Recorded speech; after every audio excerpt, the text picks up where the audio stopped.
Hi. So yeah, here with more Amstrad Action. Your weekly dose. And we're starting issue number 65 tonight.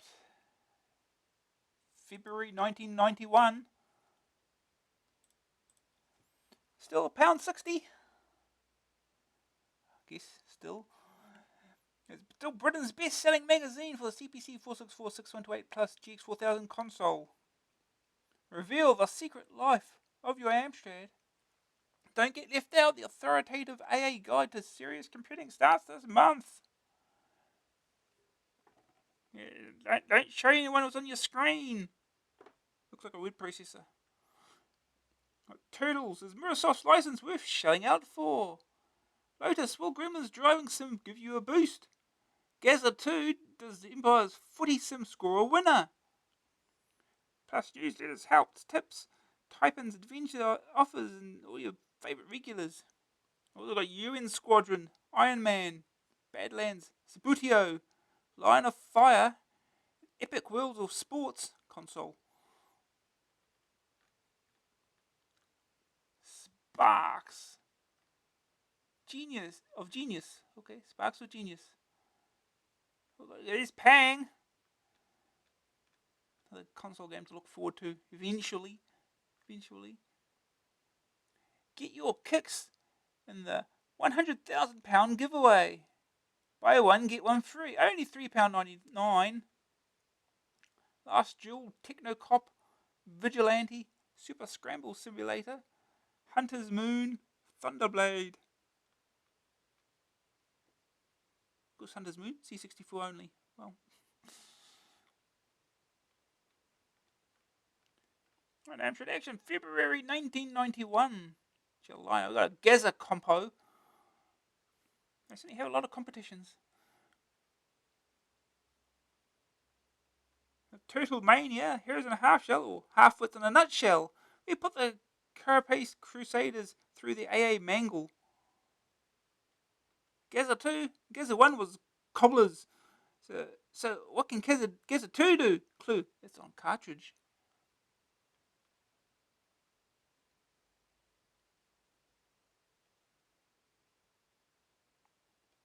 Yeah.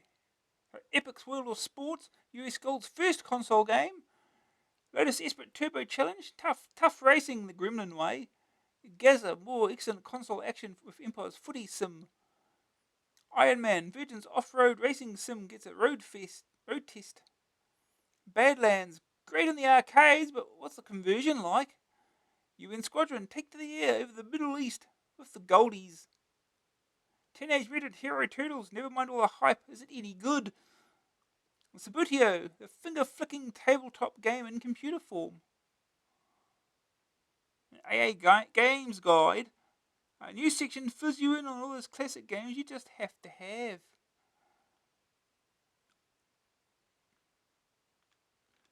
The AM scene, releases, updates, previews, new releases, updates, previews.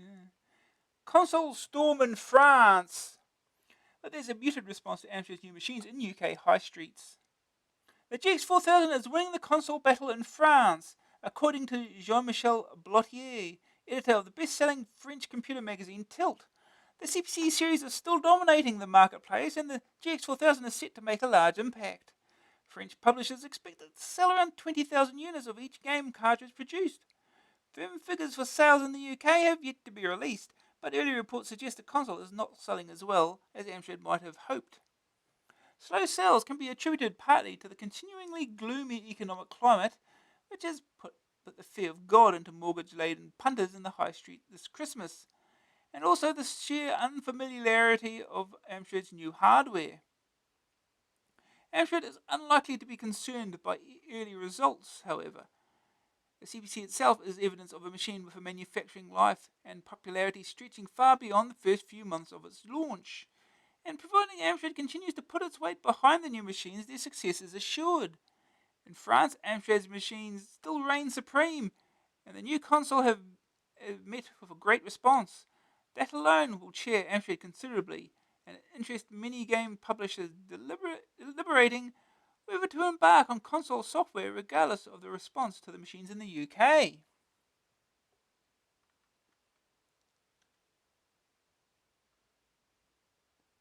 Shopper Show. The second Computer Shopper Show, held just before Christmas, has easily broken the previous year's attendance records, according to the organisers. Over 37,000 visitors turned up. That's 10,000 more than the preceding year. This record attendance was achieved despite the dreadful weather that dogged the weekend of the show. Even higher turnout was predicted before the show, but it is thought that many potential purchasers didn't make it because of the Arctic-like conditions that prevented people travelling in from outside London. Anticipating the greater numbers, the organisers had moved the show from Alexandra Palace to the larger Wembley Conference Centre. Eager crowds had to be turned away at the last year's event. The show is primarily aimed at selling computer-related products to the general public. You won't find exciting new products unveiled here, just stand after stand packed with computer bargains. Future Publishing, the company behind AA, was there, selling magazines and subscriptions by the bucket load. In fact, most exhibitors seemed happy with the show, and the organisers claim that around £10 million worth of sales were taken.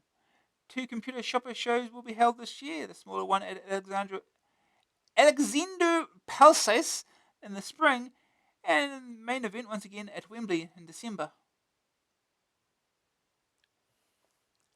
So that's a way to spell Alexandra Palace. It's clip round here. Getting hold of reasonably priced clip art for the CPC has proved to be a bit of a problem. Until now, that is. PCW World, a user group that supplies all types of public domain and low-priced commercial software, produces a number of clip art discs suitable for use in programs such as Stop Press. Though the collection was designed with the Amstrad PCW series in mind, it is 100% compatible with the CPC. The discs come originally from public domain sources, although PCW World sells them at the same price as its PD software. It isn't exactly public domain in the published form. Each disc is crammed with around 120 pieces of artwork. The discs cost $4.95 each, but should you be a member of the group, then the price drops to just £3.25. So if you're interested in dressing up your documents with pretty pictures, then you should get in touch with PCW World. Likewise, if you'd like to find out more about the user group, then write to PCW World. Or your footballs and stuff. Blitzed by Power Basic.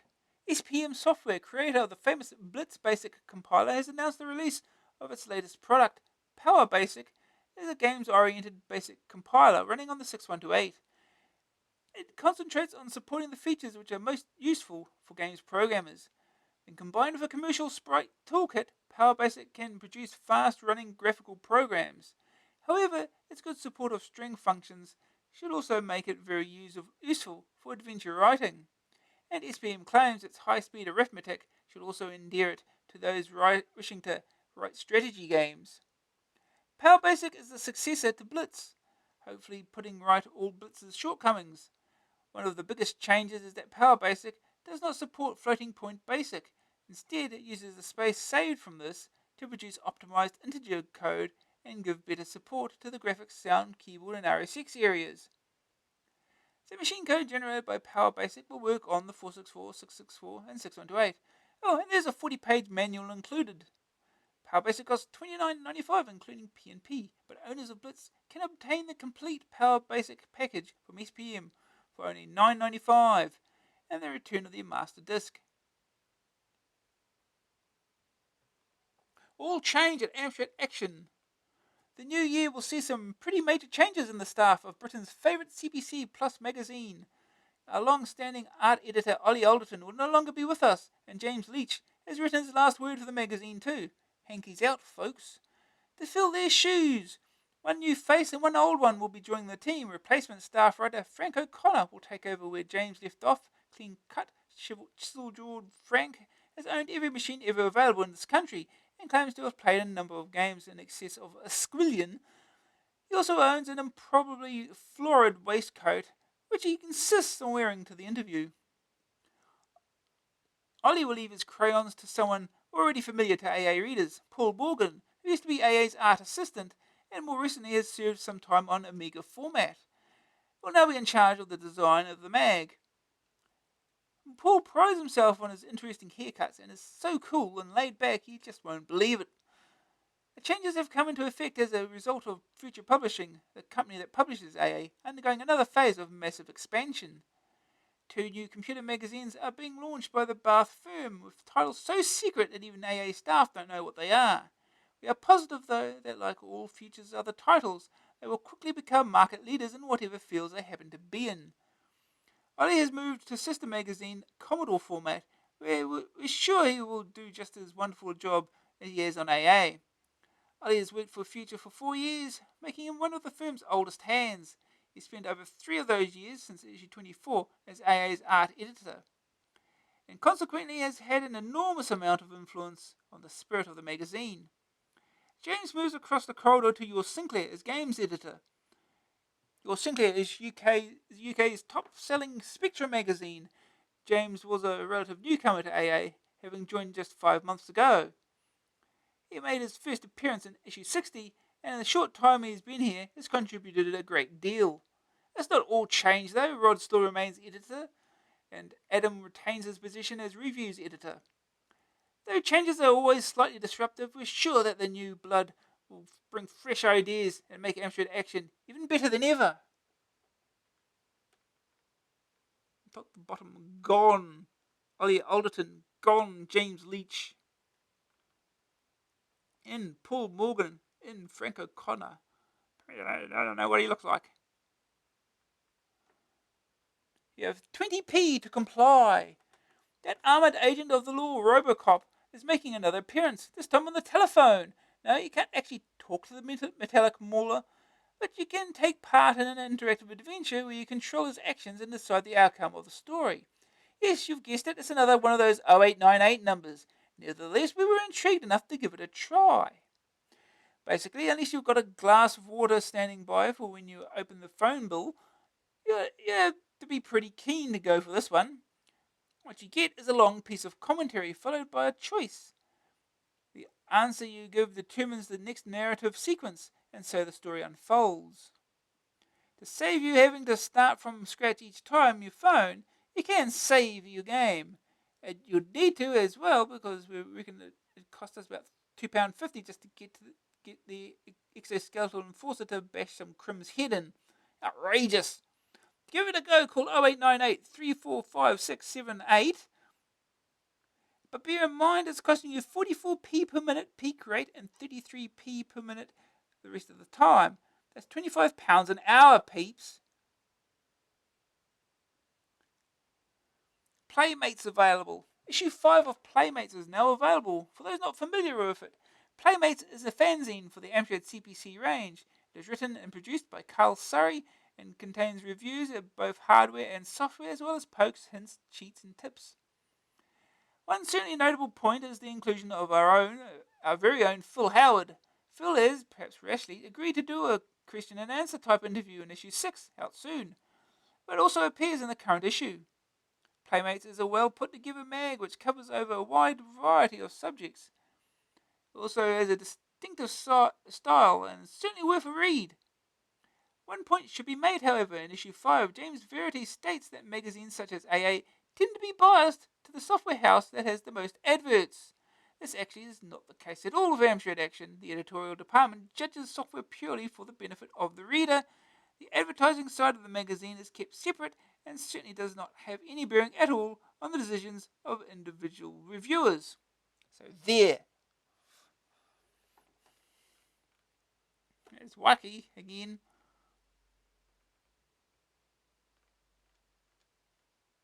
Following orders. Mail order suppliers get a pretty bad press sometimes, but they have their problems too, as well as a lot of satisfied customers. Rod Lawton talks to Mark Ralph, sales and purchasing manager, and Wave about the dealer's side of the case. Oh boy. When people buy mail order, obviously they get stuff a lot cheaper. How is it you can give people such good deals over the high street? Because we buy direct in quantity, and we're always looking for good deals. If you turn over too much product mail order, you can bring the prices down. Do you try to respond to what people are asking for, or do you see a good bargain and go for that?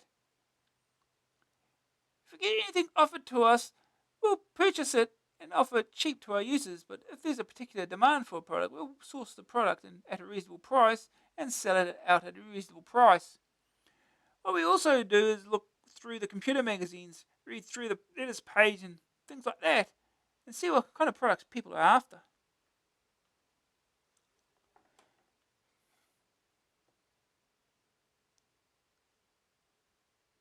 Do you think in the industry on a whole there is a lot of sharp practice on the part of mail order companies? I think that people who have been advertising for a while people trust, but if they're one or two off adverts, well, there have been some companies in the past that have appeared one day and gone the next. I think that's given mail order a bit of a bad reputation. That's right, yes. Do you find that you have to live it down a bit? Does it rub off? Yes, you have to really build a good relationship with your customers. Once you've got your first couple of orders out of them, you'll have a good customer then. So there's nothing to be gained from grabbing the money and running, really, because you don't get customers coming back. No. Pros and cons. Mail order suppliers can offer frequently a much wider range of products than your local dealer and at much lower prices. However, they cannot offer the same type and degree of service as a dealer. Mail order suppliers can only offer the prices they do by running a very tight ship, which usually means no more staff and stock than is absolutely necessary. Therefore, in unusual circumstances, hold-ups and glitches may occur and may take a while to sort out. This does not necessarily indicate a crooked company as much as a very successful one. Pros. Mail order prices are far lower than those you'd pay in the high street. The selection of software goods tends to be much greater.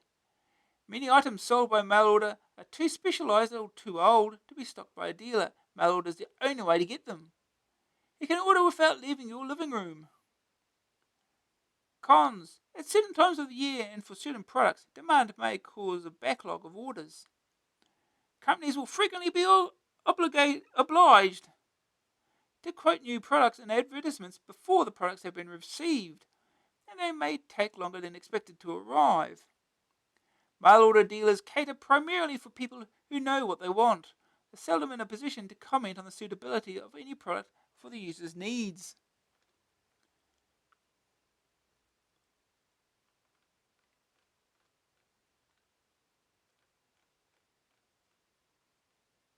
Reaction. Got a bee in your bonnet? Here's where you have it out, as it were.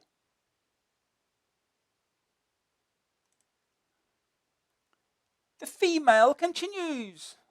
This is the second time I've tried writing to you, and as you want more females writing in, please print this letter.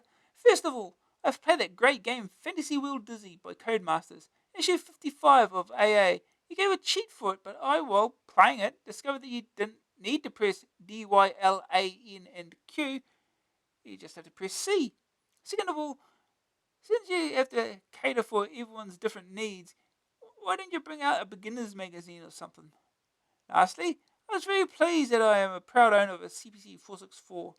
I love the games, and I think that this magazine is the best one on the shelf.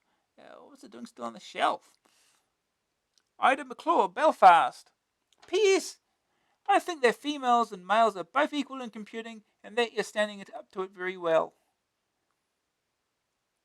A beginner's mag is a nice idea, but it has been done before.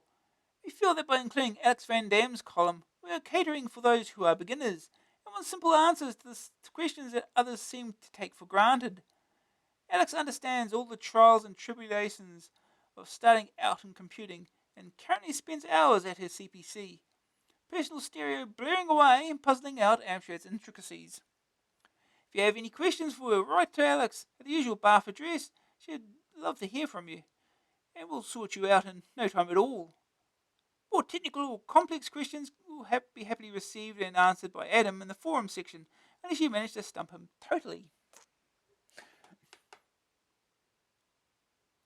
Recently, my eagle eyes have noticed you stopped printing the nice pictures drawn on Advanced Art Studio, etc. Of course, I'm talking about the look, or the gallery, whichever you like to call it.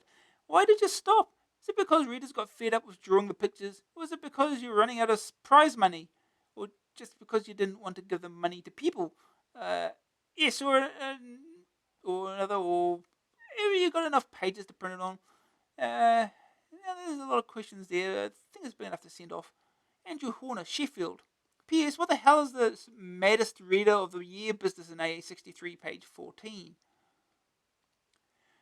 The reason the gallery is no longer appears on the pages of Amstrad Action is twofold. Firstly, the artwork sent in by budding Tony Hart's decreased markedly over a period of time. Secondly, allocation of space within the magazine had been considered very carefully. One of the major factors is the questionnaire which readers receive periodically. This has indicated a decrease of interest in the gallery, which incidentally corresponds to the drying up of the material sent in. Thus, the space it used to occupy has been allotted to other features, such as Ask Alex, the beginner's column, where there has been a lot of pressure on us to start. And to answer your final point, the maddest CBC owner of the year, to give it its proper title, is an awards ceremony held every October on the island of Gruinard, near Ullapool. The first prize is 1 ton of any inert gaseous matter you desire. Pictures were pretty, but alas, no more.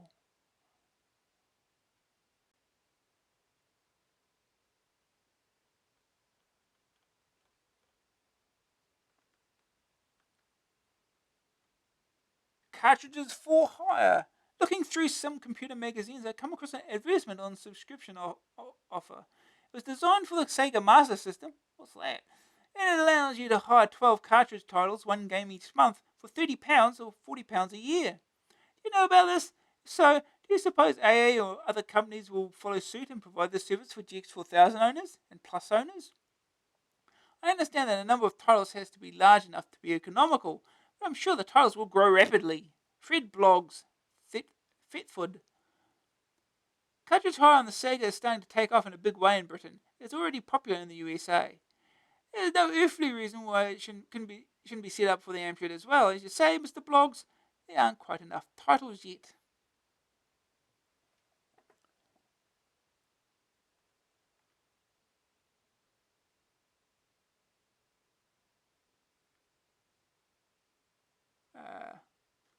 It's up there. Yeah. More colour, please. I have a few queries for you which start with the action test. Why can action test be in full colour? At present there is usually only 60% in colour. Black and white reviews often spoil a game's look, especially in graphics, which is one of the most important features in a game. Of course, it all comes down to cost, and I'm sure even though we have had a recent price increase, we could spend an extra 5p to bring full colour to the action test. I know I speak for many other readers, so how about it?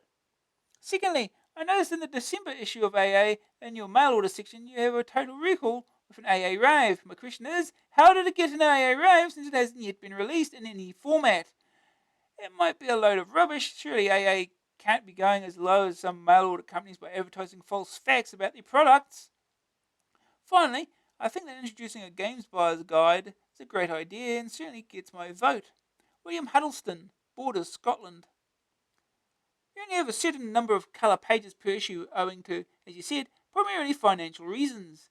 So we tend to allocate the colour pages to what we regard as the most important releases. Hence, the mono pages tend to get filled with budget games and other minor releases. There really wouldn't be a justifiable argument to putting up the cost of the magazine by more than 5p, incidentally, just so the screens of several budget games appear in colour. And concerning the second point, actually, it is a bit of an error on our part. Total Recall hasn't, of course, been reviewed by us and couldn't therefore have earned itself a rave. Those responsible for this colossal boob are even now being hung, drawn and quartered. We have a hard and fast rule never to review games before they are finished.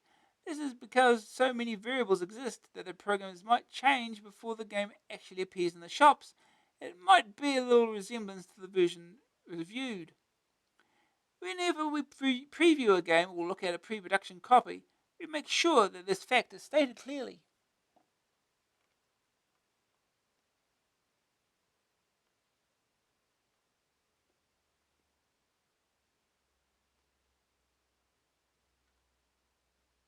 No more green screens anymore. Rest assured though, if there's a problem, we'll let you know.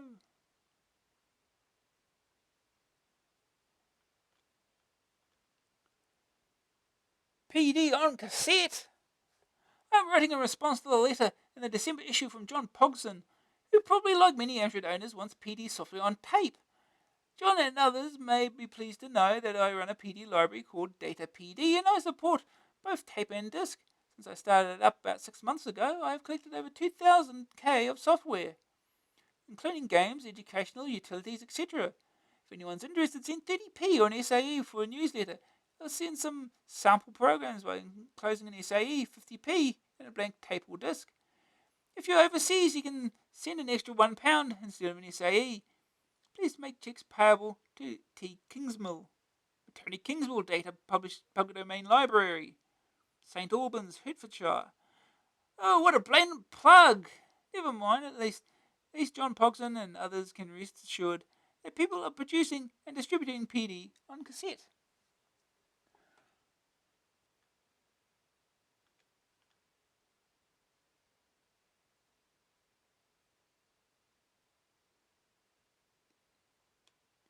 The Crinklies strike back. I was interested to see a couple of letters in issue 63 from older readers like myself who prefer the more serious side of computing. Like H.R. Nightingale, I too am not so interested in games, except for Patience, Othello, etc. I prefer articles on programming, type-ins, hardware, readers, letters, and so on.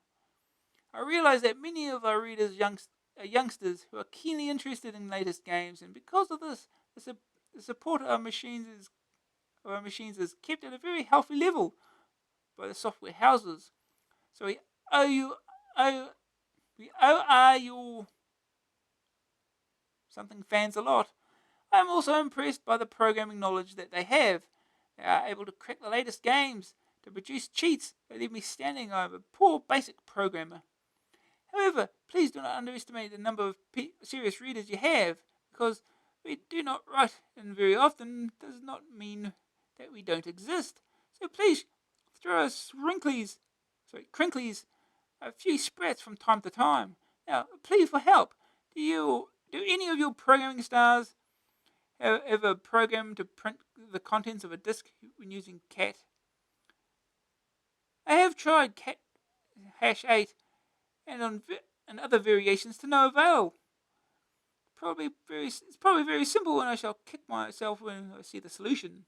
Colin Birmingham. Alex and Adam, our resident programming stars, have both looked rather blank when asked. Adam because he didn't know, Alex because she was listening to personal stereo and missed the question. Can anyone else help? You're right, Colin, about the need for support from the software houses. A great many people see the computers solely as games machines, and as they read AA, try to cater for their tastes as well as others. Something. Others, I guess, I don't know. Right on! The Amstrad CPC and Plus machines are arguably the best low-price games playing machines on the market, particularly since these new Plus machines also contain all the necessary electronic trickery to play the fabulous Amstrad cartridge games now coming out. What's easy to overlook, though, is that the CPC and Plus are both extremely competent general-purpose machines, more than capable of a whole range of serious uses. And just one of these is the thing that has changed the lives of letter writers, students, journalists, and authors everywhere: word processing. When the CPC range was first launched in 1984, Amstrad marketed it as a genuine all-purpose machine. Since then, of course, Amstrad has moved to the IBM PC market, which is its new serious interests lie. Oh. Yeah. What's wrong with a typewriter? Cheap enough.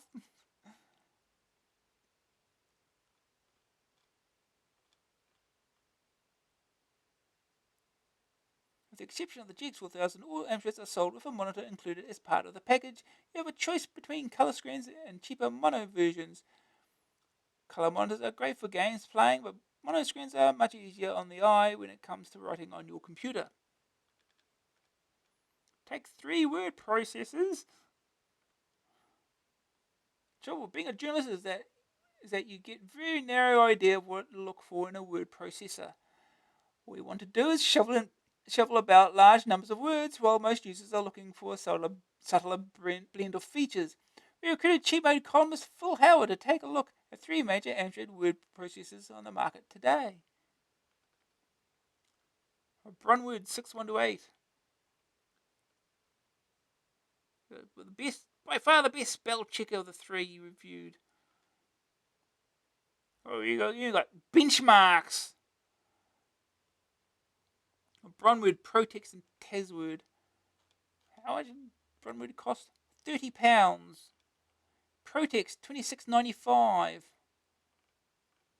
And Tasword 6128 $29.95. They all cost about the same then. Tasword's sort of similar. I remember using Easy Amsword back in the day. I think it's somewhat based on Tasword. Comparatively speaking, following is a set of rough timings to give you the idea of what speeds to expect from each word processor. Load a 20K file.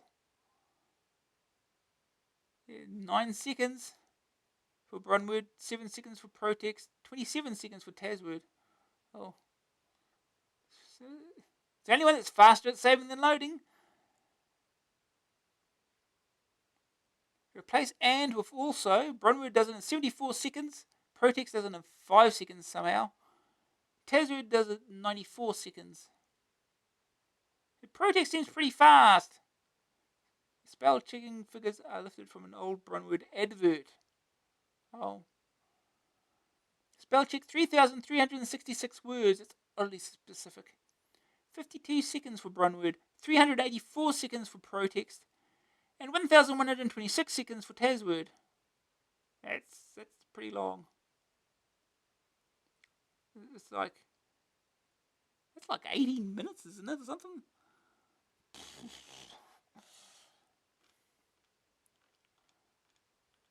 Printing makes perfect. Hey, goodbye, sub £200 printers.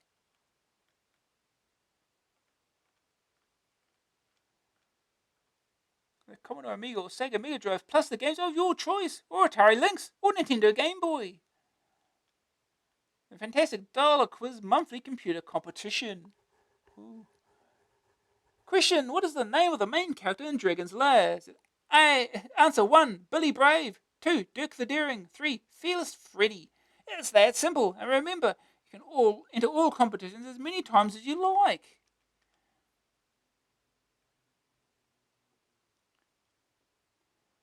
Win first prize in each competition. Winners are chosen at random from all correct entries received. Closing date 20th February 1991. All calls last approximately 4 minutes, and if you are under 18, we ask you please obtain your parents' consent before you dial. Calls are charged at 33p per minute, cheap rate 44p per minute at all other times.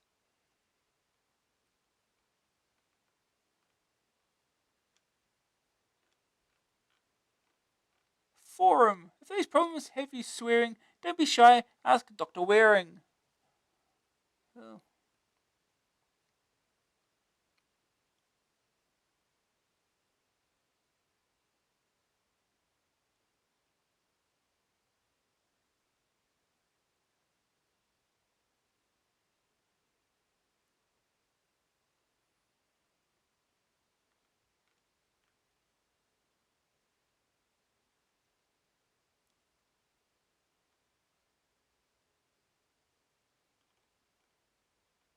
TV guide.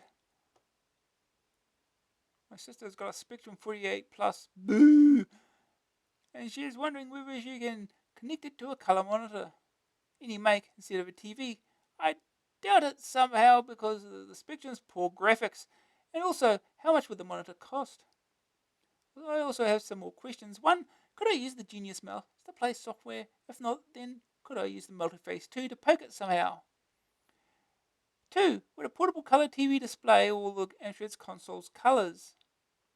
3, will there be a games buyer's guide, as you mentioned in AA63? I shall finish off by saying that your magazine is brilliant and probably the best magazine you can buy. Please help, as I am a loyal and very consistent reader who thinks the world of your mag. Chris Stone, Tiptree, Colchester. I'm afraid that your sister won't be able to plug her Specky into a monitor. This has nothing to do with the quality of the graphics, though. Early Spectrums didn't have an RGB output. which is the signal that monitors use to display a picture. You'll only be able to use the mouse with software designed to work with it. Altering the program to work with the mouse would be very, very difficult, so the answer is no. 2. Yes, you'd get all the colours on the tally, but the display won't be as good quality as on a monitor though. 3. Turn to page 84, Chris. All your dreams will come true.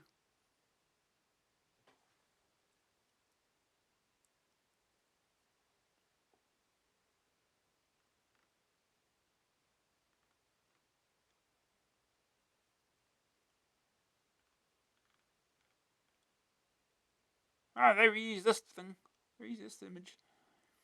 Next, I've got a CPC 618 and someone stole my monitor. My question is, will the computer run properly on an MP2? Lee Davies, Bristol. Yes.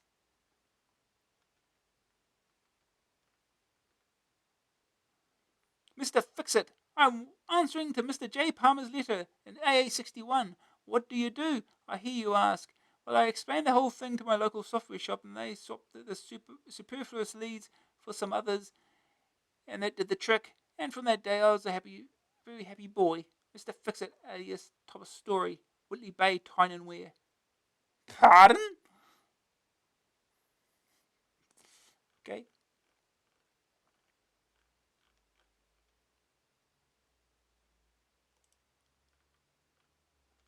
Ask Alex. Hi, and Happy New Year to you all. I hope you all had a wonderful Christmas. I certainly did. I treated myself to one of those CD Walkmans. It's brill.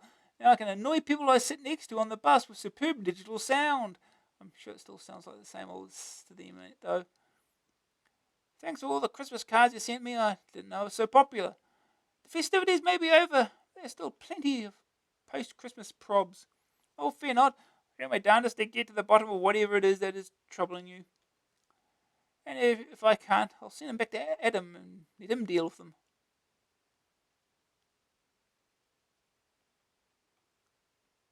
This is my little 2CV. I promise I'd get its picture in the mag.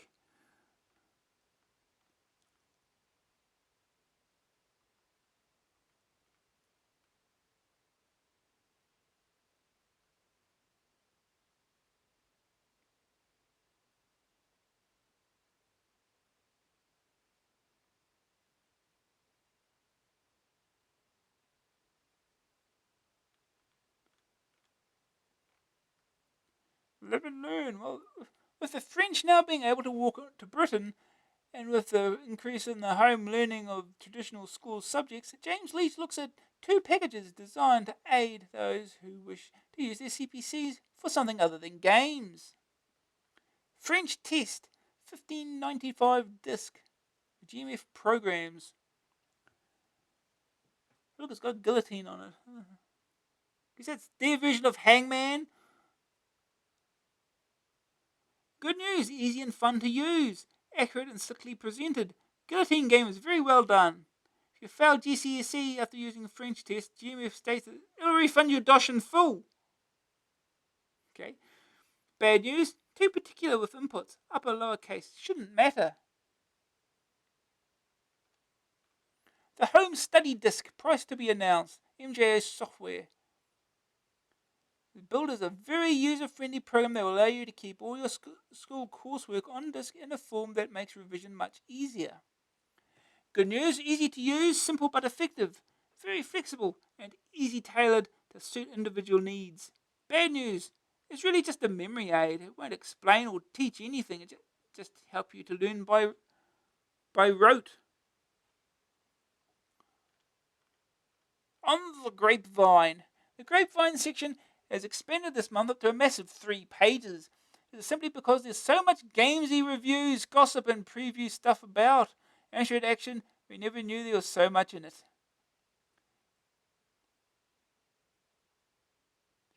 eSWAT competition.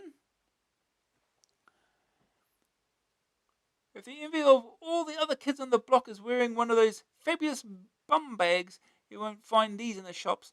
And they're an exclusive limited edition, but you, yes you, can get your grubby little paws on one by entering our super competition. These tasteful garments are lavishly crafted in genuine PVC look washable materials by craftsmen and women at the Acme Clothing and Industrial Floor Covering Factory in Dudley. They're finished in luxurious synthetic gold block style yellow lettering bearing the timeless legends US Gold and eSWAT. Which brings us rather neatly to the news of the up-and-coming game from US Gold. Spookily enough, it's called eSWAT. A game that has the game something as a couple of cops on a mission to bust someone or other's ass. They kill baddies and they turn into robots and they kill more baddies. And anyway, the previews that we've seen look pretty stonking, with lots of big sprites, lots of death, lots of destruction, and lots of fun. It's one of those two-player jobbies, so any friends you may happen to have can join in for some mega death session. It should already be in the shops with Christmas and all that, so you can jolly well go out and get yourself a copy. Onto the compo. To win one of the 10 bags we have, just jot down the answers to these questions on the back of a postcard or send them to I need one of them bags for my bum compo. As usual, we've got to have rules because a world without discipline would descend into anarchy and then the country would really go to the dogs. Basically, multiple entries will be cut into tiny squares and thrown into the river, and anything received later than the 28th of February 1991 will be torn into strips and chucked out the window. Apart from that, we'll be holding one bum bag back for the send of the best postcard, so get your brains round for that one. Okay, and now for the questions, which are all a bit basic.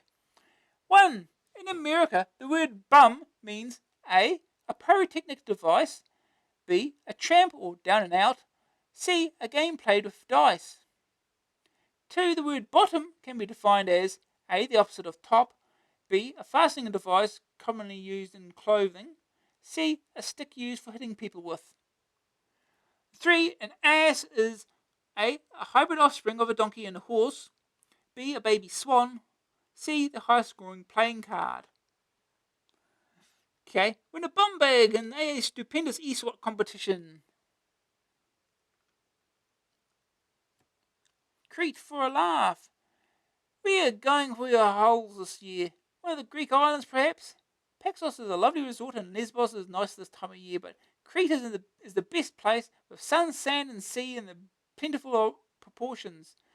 You wouldn't think that if you were going on holiday 50 years ago, though, in 1941, Crete was a battleground. The Germans invaded with the largest paratroop drop ever attempted. They had suffered unacceptably high losses. However, even though they successfully captured the island, in fact, Crete has had rather a sad history when it comes to being invaded. Now you can reenact the Crete invasion.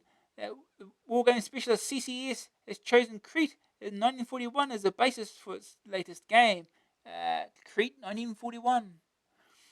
This 1 or 2 player game allows you to take charge of either Freiburg's besieged forces or the evil Nazi menace under control of General Student.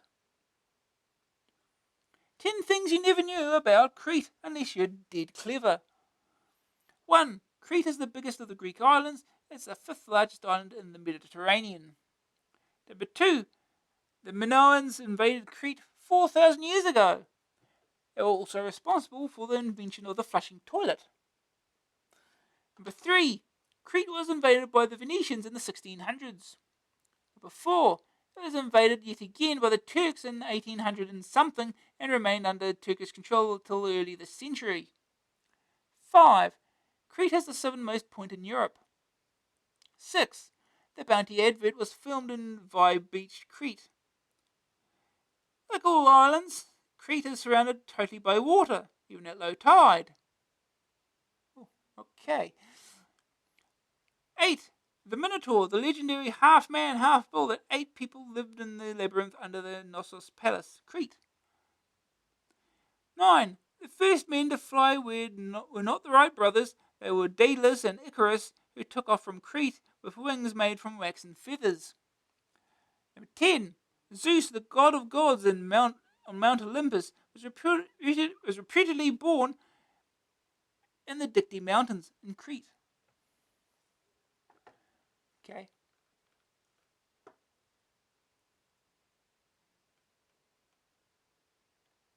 Hero Quest. Ha! Die, foul troll, by the blade of Deathbringer. I'll cleave your skull in two, then clean it out for a pair of novelty ashtrays, you swine. Oh no, may your limbs turn into frog's legs and your brains burst out through your ears. Now then, what's the incarnation?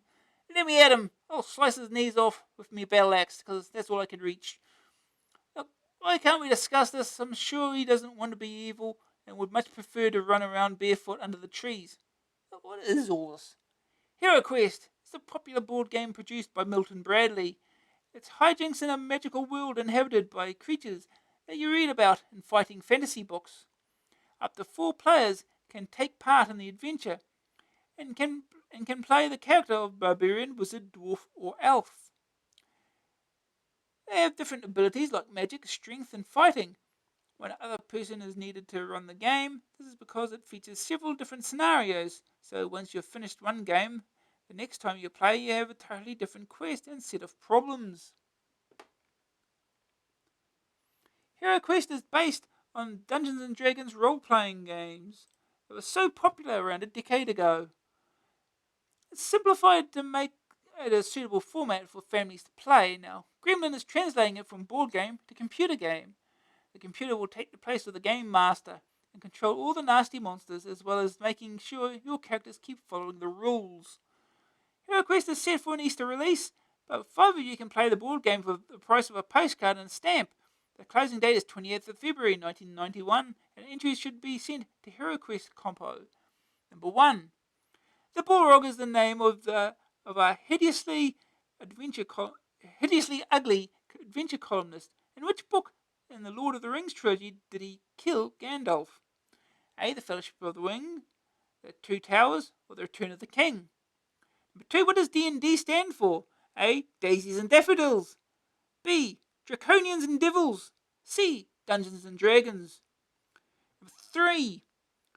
What do dragons traditionally guard? A. Damsels. B. Fire. C. Treasure.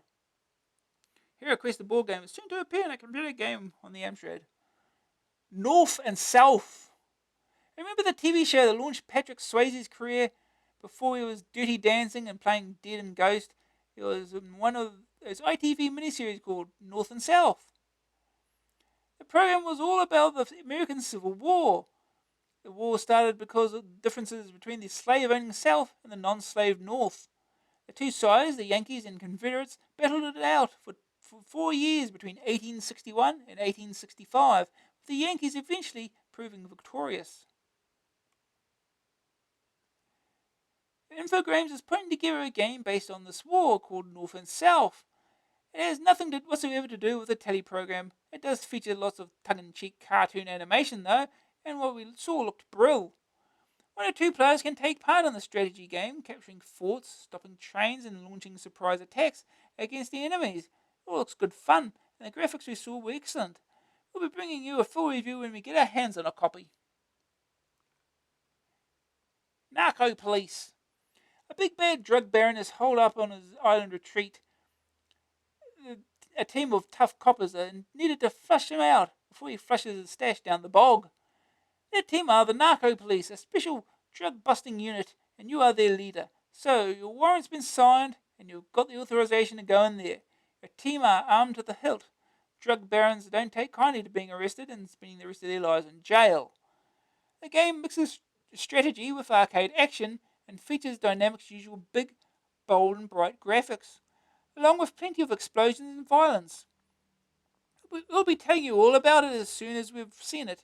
In the meantime, you'll probably get the idea from the packaging. Back to the Future 3. The saga of Marty McFly continues in Back to the Future 3. Marty, who's already been back to the 50s and forward to the 21st century, now finds himself thrust back to the Wild West, where the gun is the lawmaker. It's a bit like a western, and Marty has to rescue Doc and bring him back to the present. There's just one problem: the car's out of petrol, and how are they going to reach 88 miles per hour in a day when horseback was the fastest method of transport? Well, it's for you to work out. Microsoft, the producer of the previous Back to the Future games, is working away on the license. Thankfully, the screenshots look 100% better than Back to the Future 2, which was an appalling Spicky port, so we have high hopes for this one. The game will be made available sometime in the near future. There's a joke in there somewhere. Not a Spicky port in sight, thank goodness. The charts. Yes, we've done it again. Totally redesigned the charts though and make them even more readable, entertaining and informative. For each game we're giving you a brief description and what we think of it and its position the previous month, together with whether it's going up or down. We had two big surprises this month. Back to the Future is getting to number 1 in the full price charts, and the outrageous upheavals in the budget charts. The bods at Codemasters must be grinning all over their faces this Christmas, with no fewer than 5 of their titles in the charts, 3 of them new entries. A full price of Back to the Future 2 from Microsoft. The game with a fill makes it to number 1, despite its awful spicky graphics. Shadow Warriors Ocean. An okay but nothing special beat 'em up from Ocean. It's nevertheless doing good. Kickoff 2, Enco. The king of footy sims is back, and this time it's got graphics. Chase HQ, Ocean. Okay, it's a good driving game, but what's it doing in the charts still? Robocop, Ocean. The original has got to drop out of the charts soon because the sequel's in the shops. World Cup Soccer 90, Virgin. The official World Cup license, and we liked it enough to give it a rave. Batman the Movie, Ocean. Yet another excellent film license from Ocean. This one's still going after a year. Turrican, Rainbow Arts. Perhaps the ultimate walking shoot-'em-up got a master game in AA57. Platinum, US Gold, a compilation of classic arcade conversions from the Goldies Zoom Straight In. Wheels of Fire, Domark, excellent driving compilation for those gloomy winter evenings. Midnight Resistance, Ocean's death-dealing military plot is good, but not that good. Manchester United, Chrysalis. We didn't like this footy sim much, but you lot obviously do. It's probably just because it's got the name Manchester United on it. TNT, Domark, another good Christmas compilation from Domark. Not as good as WLF though. Gazza's Super Soccer, Empire. Absolutely horrible. Just wait till you see Gazza II on the console. What a difference. Yeah, about that. Bomber, Activision. Still going strong as Airborne Blast mixes combat and simulation well. Sabutio, Electronic Zoo. Sounds like a daft idea, but not a bad little game. See the review this ish. Rick Dangerous 2, Microstyle. Brilliant arcade platform action. It should be number 1. Cricket Captain, D&H Games. We haven't seen this one yet, so we're saying Nout. Football Manager World Cup, addictive. That old soldier of football sims turns up again in Cup Guys. And Monty Python, with Virgin. Only 20th. The Mad Hunt for Spam is worth more than that. You lot have got no taste. Now the budgets. For Quattro Combat, Codemasters. Quattro Adventure, by Codemasters. Quattro Super Hits, by Codemasters. Then there's Outrun, by Kicks. Guardian Angel, by Codemasters. Target Renegade, a Hit Squad. Quattro Arcade, by Codemasters. Jaws, by Alternative. Run the Gauntlet, by We Don't Know. And Paperboy, by Encore. Yeah, there's the usual 2 or 3 pages of Daytale Electronics. A cheat mode booklet, still fobbing this off. Can you afford to be without it? Probably. Win this amazing Outrun arcade machine. Yeah, well better than the new home version. High action road racing adventure, the ultimate arcade game with £2,000.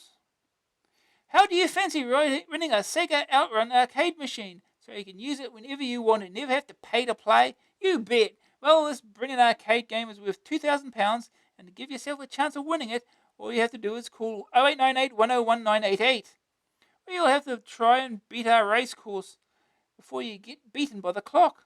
If you get to the finish line in time and leave the best answer to a tiebreaker question, then this red machine is yours. course, costs 33p, cheap rate, and 44p at all other times per minute, including VAT. Populux Productions, PO Box 1640, London. Please ask your parents' permission before you call. Average length of a call is 5.5 minutes, and we advise that you ring its cheap rate. Sure you do. Win a load of balls! Footballs, that is. Yes, to celebrate Gazza II on the console. Amstrad Action and Empire are giving away 5 footballs signed by the living legend himself. And there's more! 5 oh-so-lucky winners will be blubbering with joy when they get these priceless items thrust through their letterbox. Well, pushed under the door then, okay? Well, when the postman bangs on the door and asks you what the hell he's supposed to do with the thing and what with his corns and all, and your postie will doubly annoyed because he'll also be delivering a brand spanking new pair of footy boots. That's not all. Unfolded in a crispy white envelope, probably, will be a 1-year season ticket to the football ground of your choice. We know, it's amazing.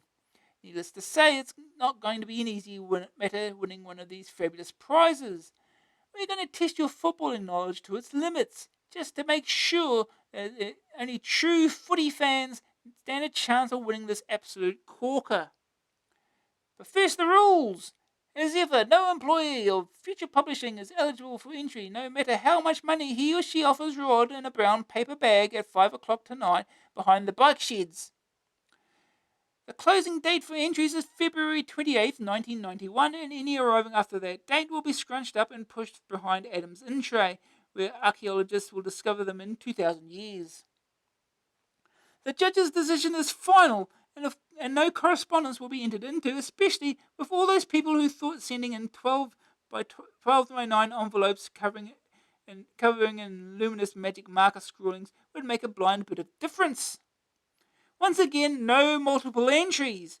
I mean, we had one guy last time who must have spent around £20 in stamps, all of which ended up in the bin.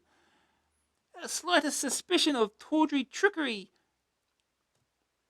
fiddled forms, and erroneous entries will be boiled in nitric acid for 6 hours and then burned in a slurry pit near Shepton Mallet. Oh, this is how they depict Gazza. Gazza Compo entry form.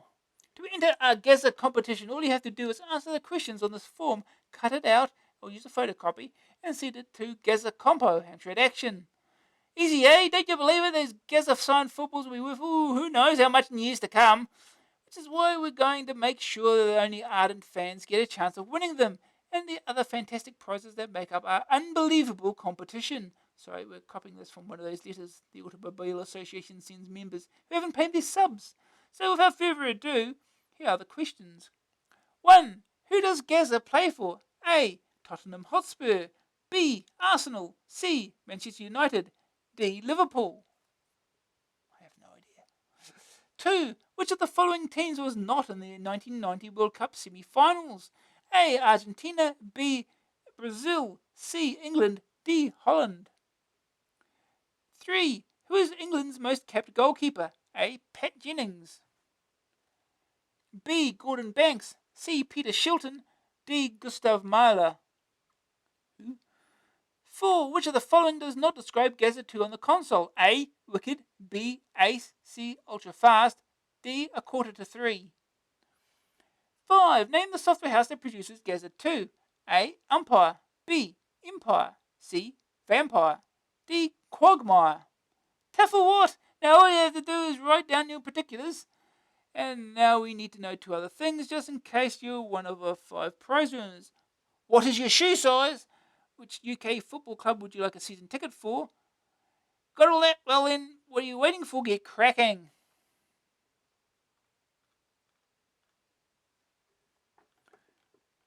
Sound Blaster, arcade quality stereo. Devil's Advocate. The free-for-all special Carolyn Lamb canvasses the public domain community about the perils and pitfalls of setting up your own PD library, in particular, the sheer quantity of loot you're going to need.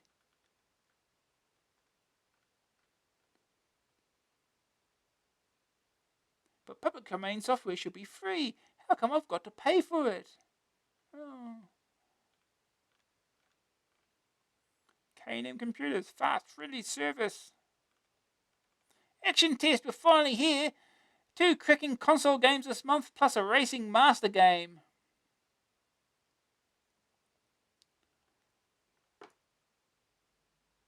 Gazza II. It's brilliant. We didn't like Gazza 1, not one bit.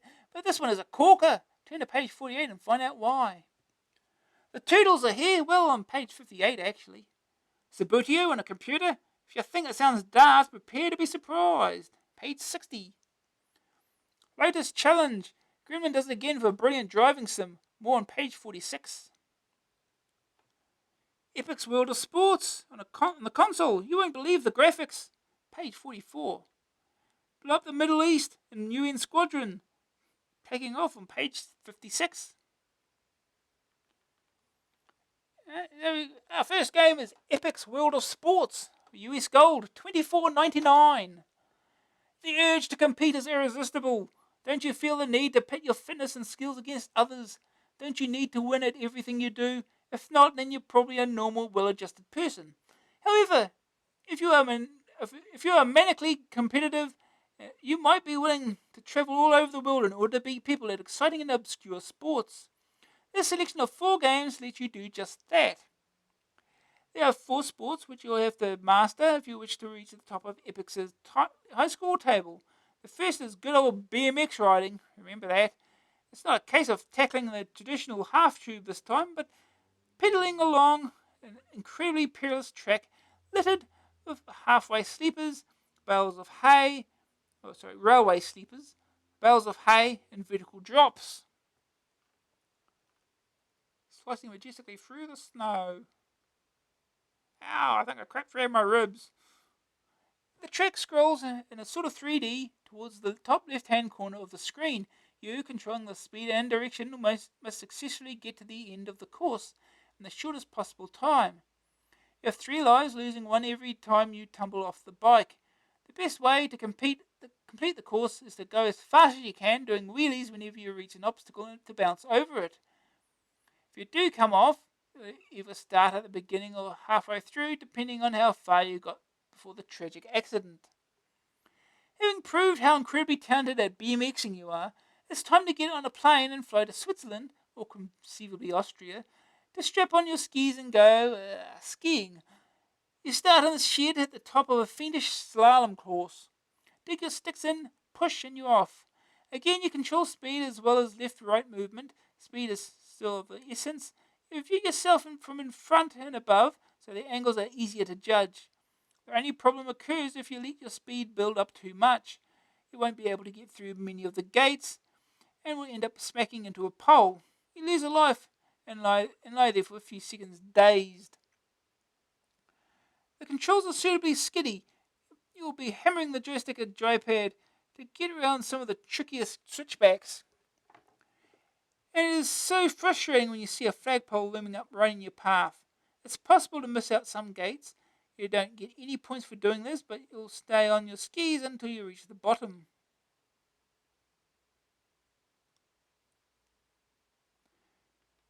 Having survived there with only minor breaks, dislocations, and frostbite, you want to travel to a warmer part of the world. What about Hawaii? Yeah, everybody jump in the water because the surf's back in town. Hey? You must ride a huge wave, doing tricks, flips, and other brave maneuvers to gain as many points as possible. Again, you'll have to be quick, because the wave is beginning to break. If you get caught in the curl, you'll tumble off, smacking your head nastily on the seabed and losing 1 of your lives. There are a number of moves you can attempt on the crest. The harder and more impressive they are, the more points you'll get. Simple backward flips look a bit pathetic, but if you keep doing it a lot, your score gets to be quite respectable. Or you can try flying off the top, twisting in mid-air, then slipping back down the wave. It's very tricky and requires practice, skill, and the ability to swim. Having developed a taste, albeit salty, for aquatic competition, you then travel back across half the Pacific to Mexico. Then you decide to jump off some very high cliffs into approximately 15 feet of water. People who do this find it hard to keep competitive life insurance because it is a tad risky. Those rocks are sharp and can certainly have your eye out if you're not careful. You control the angle of the diver and can either drop straight down, in which case you might collide with the rock face, which is past mere inches away, or select a flatter trajectory ending in a belly flop, which hurts a great deal. Points are awarded on whether you manage to enter the water cleanly and whether you strike the bottom of the rock pool before surfacing. A large pelican sits on a rock next to the pool and watches all your efforts. If you are too pathetic, he covers his eyes with his wings. It's certainly a nice touch, and is well drawn to say the least. The graphics are without exception very pretty indeed in all the events. They are fast and smooth as well, as we are coming to expect from the far superior cartridge-based software. It has to be said that in the skiing and surfing events the sprites are not particularly large. However, they are very detailed and will impress the socks off you. The sound might have taken straight from an arcade machine that complements the gorgeous visuals perfectly, and really demonstrates what is possible with the new stereo effects. A tune plays throughout the events, and spot effects punctuate the action at salient points. What lets down World of Games is surprisingly its forgivingness. The events are all fairly easy to complete, but if you don't succeed, you automatically go into the next one anyway. This means that all you're doing is trying to get points rather than progress in the game. There are several differing maneuvers which you can perform in each discipline, but they are subtle and difficult, so you'll probably end up just going as fast as you can to get points that way. The most startling thing of all about World of Sports is not the gameplay, which has been seen before, but the sheer quality of the graphics. It's hard to believe that it's playing on an 8-bit Amstrad. So all in all, World of Sports is a distinct step up from the current crop of CPC games in terms of graphics and sound, but unfortunately lacks the real gameplay to accompany this feast for eye and ear. More events would have been nice, but as would a bit more variety and length in each one. James Surf Bum Leach. Do you have a second opinion? You don't get second opinions on console games, apparently. The verdict. First day total score in all 4 events. Graphics 94%, Sonic 73%, grab factor 70%, staying power 66%, AA rating 72%. Great, but not one to keep you absorbed for hours. Okay.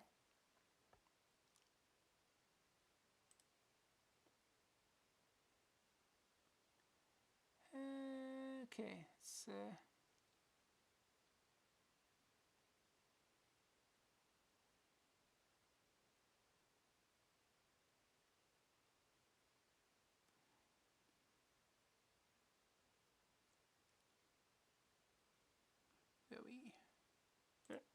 click that.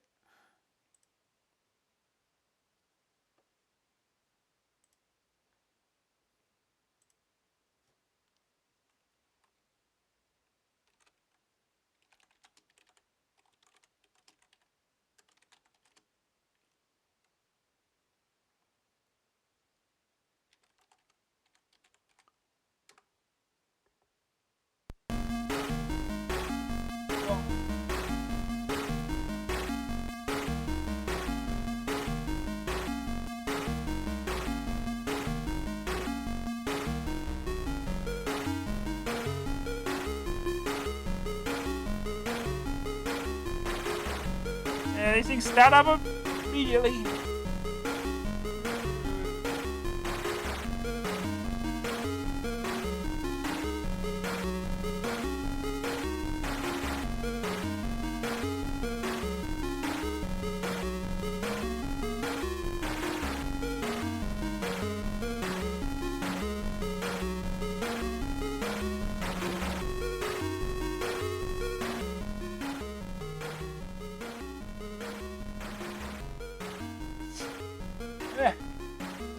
One word of warning, this game is developed by Epyx. My favourite developers ever. Right.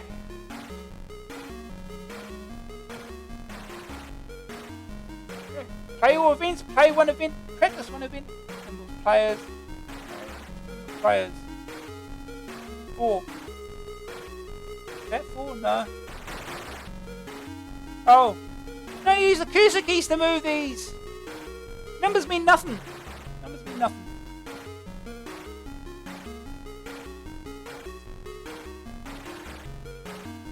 I haven't even set the controls on this, have I?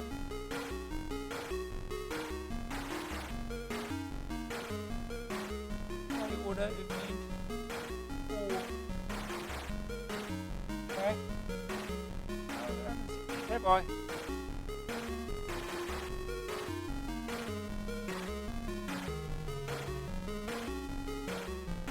Do the high scores. Then push 5. Epyx US Gold. Epyx US Gold. Epyx US Gold. Epyx US Gold.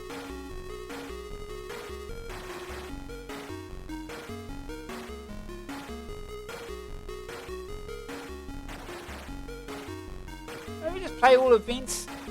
We'll get through them eventually. BMX stunt riding. Get ready.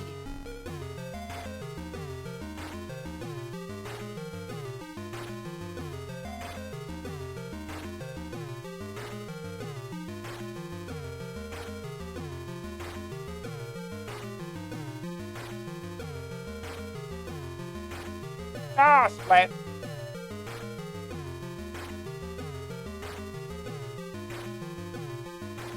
That's it.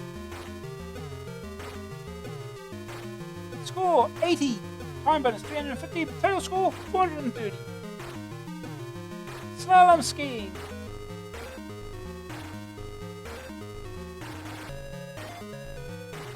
Oh, go.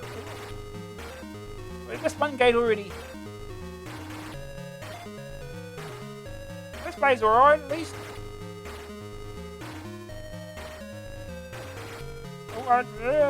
Flat.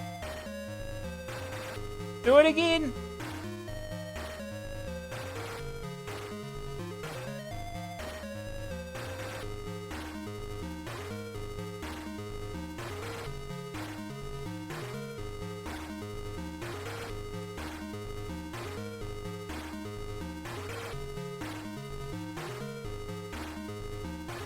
Uh-oh. Do it again. Oh, it's that one. Again. And, yeah. Well, that went well. Temp 1, 10. Temp 2, 14. Temp 3, 5. 14 times 30, 420. Surfing. Oh.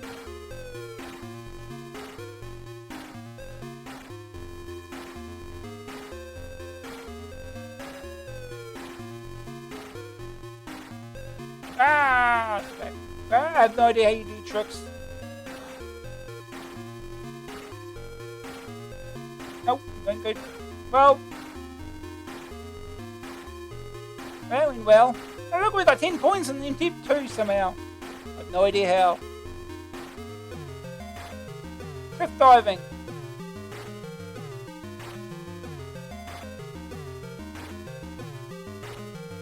Oh, bonk! Dead. Now, he's a pelican. 0.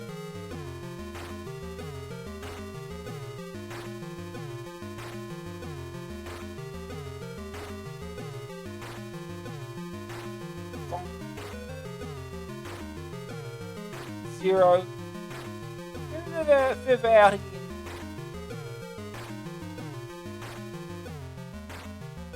Ow. 0, 0, 0. 0 times 15 is 0. That's it.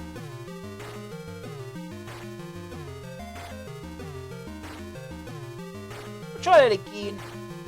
Quick game. Very quick.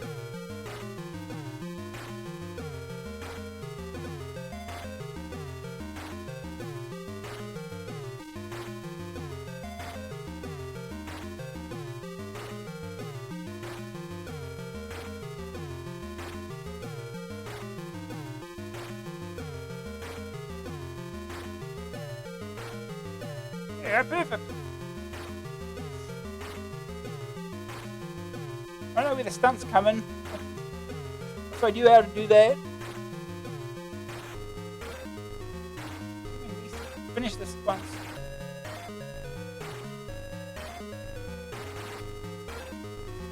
Oh! Well, that didn't go so well.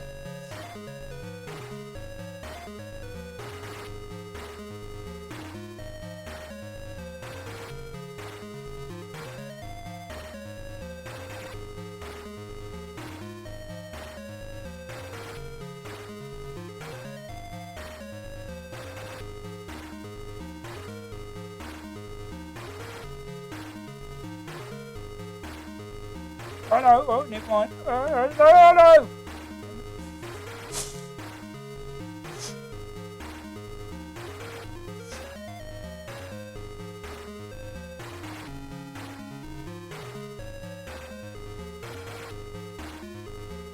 Oh, too early. That was terrible. Surfing.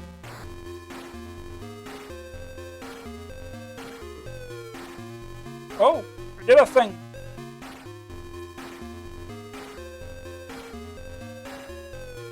I know what that's supposed to do, but it didn't do nothing.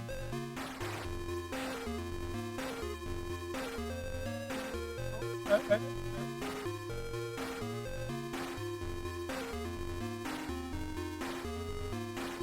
I didn't look so well.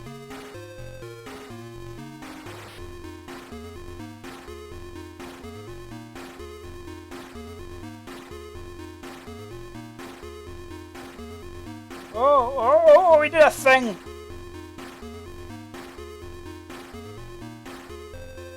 Oh, oops. 220! That's an improvement. We scored 220. Fifth diving.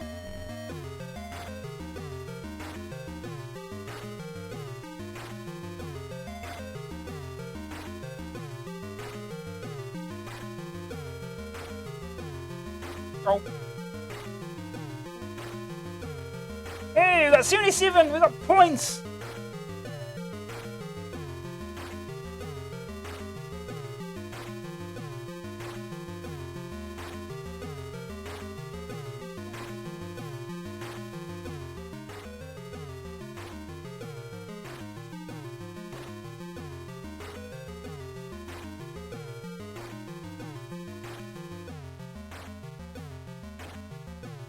$63.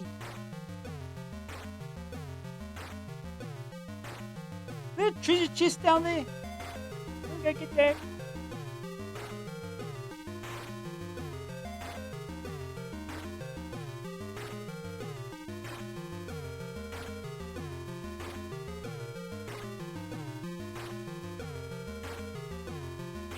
Okay, the water just rises and goes down quickly. Rises and it's yeah.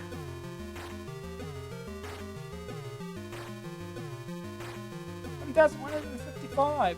Okay, not so bad. There we go. Alright. Practice damn skiing.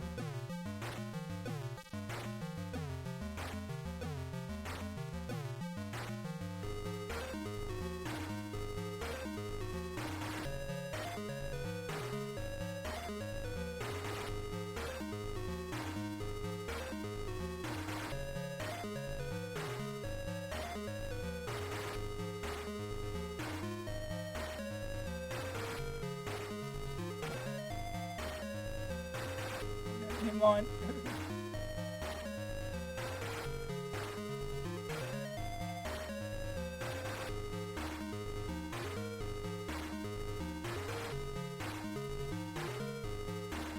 Oh no, almost.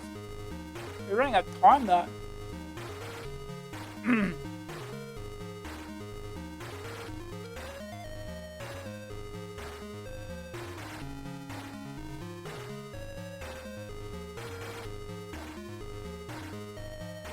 Oh no.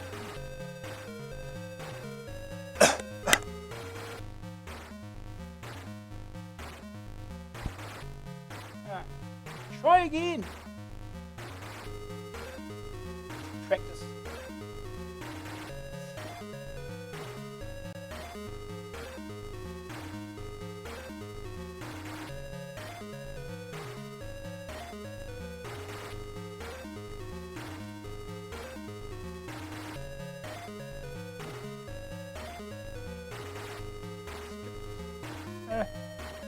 Ow.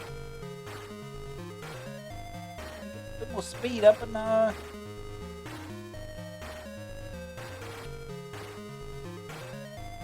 Oh, wrong direction. Never mind.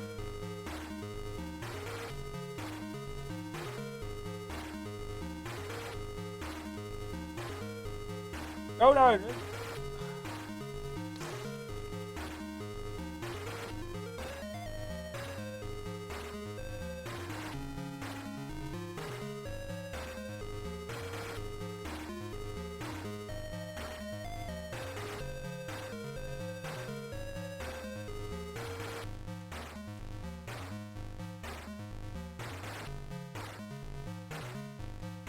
No, no, no, no. Oh.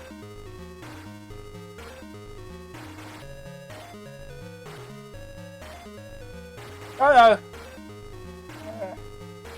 How long is this damn thing? I'm not sure.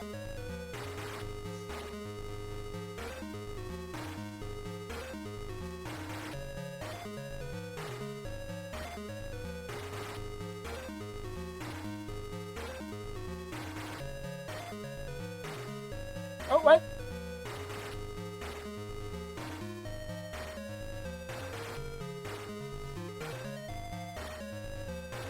What are you going around that way for? That was... Oh, the controls are a little confusing. Because left rotates you clockwise. Right, clockwise. Sort of makes sense. Because you're not really going up. But...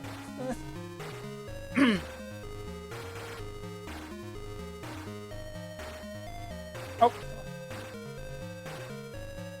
Just again. Finish it eventually. Oh god.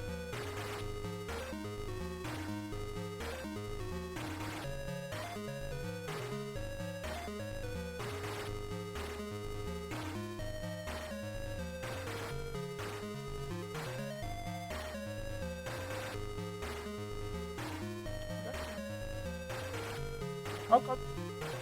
We're just avoiding everything now. What are we doing?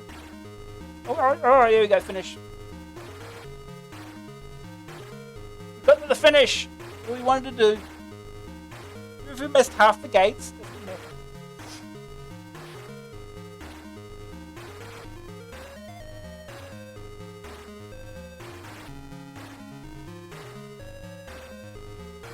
Oh god.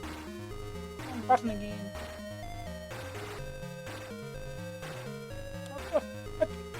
My mind keeps getting confused. I'm going to turn to the right. I push right. I should be pushing left. Really annoying.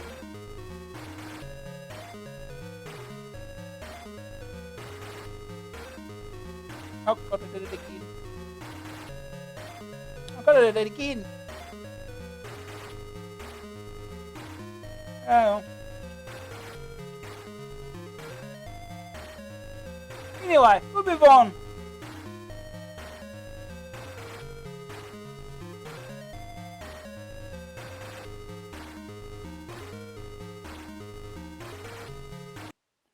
Alright, next game. Next game is Lotus Esprit Turbo Challenge by Gremlin. $10.99 cassette, $14.99 disc. Joystick or keys? Vroom! Chicka broom, broom, frack crunch crunch. That's what it sounds like when you try your first Lotus race and discover that A, the bends tend to have to be judged just right if you're not to pile off into the scenery, and B, the computer races you're up against are opportunist gits. You go into battle against 15 other Lotus drivers, and when you enter the Lotus challenge, And although you should be able to scrape past the more mediocre drivers even in the first few attempts, you're up against some pretty stiff competition if you aim to win. For example, there's Ricardo Pastry, Russell Brooks, Nigel Mainsail, Ayrton Sendup. This goes on, and the funny thing is, they're all somehow familiar. When you start your first race, you'll notice something very strange. The top half of the screen shows the view through your windscreen, while the bottom half shows a picture of your car. The narrow slot you look through as you drive is a bit off-putting, particularly as the road disappears entirely for a second or so as you crest up a hill. The reason for the split becomes apparent when you try the two-player mode, however. It's not just an alternating mode like most games, but genuinely simultaneous. You get to see your opponent's scar as he whizzes past, damn him, and he gets a brief glimpse of your disappearing exhaust when you return the compliment. Ha! The other human driver's car is distinguished from the computer opponent's by a large arrow suspended above its roof. There are 3 difficulty levels in Lotus, and you'll be well advised to pick the easiest when you're just starting. Here you have to tackle 7 different circuits and races lasting 4, 5 or 6 laps. Your aim is to win the Drivers' Championship at the end of the year by amassing most points, but it's all complicated by the fact that you can't go from one race to the next unless you qualify 8th or above. Come in lower than that, and it's game over. In two-player mode, you have to qualify 5th or above, and only one of you need qualify to take you both to the next race. As you progress through the season, you'll notice the tracks getting tougher and tougher. What's more, you'll get to realise the benefits of learning each circuit. And they all have their own distinct characters and special tricky sections. Fiskavoth in Iceland, for example, is a very nasty composite left-hander at the end of the main straight, with 2 blind leaps on the way through. And Hethel in England has some seriously nasty S-bends. The nastiest surprise of all, however, comes with China's Nangchong circuit. Try this one and you may think you're doing pretty well to be holding third on the first lap, and then you run out of fuel. Yep, there's pit stops too. The pits are indicated by special signs on the right of the track, just after the start-finish line. Just after these, there's a pit area where you have to pull in and stop. Your car is filled up automatically. That's bad enough, but at Nongchang,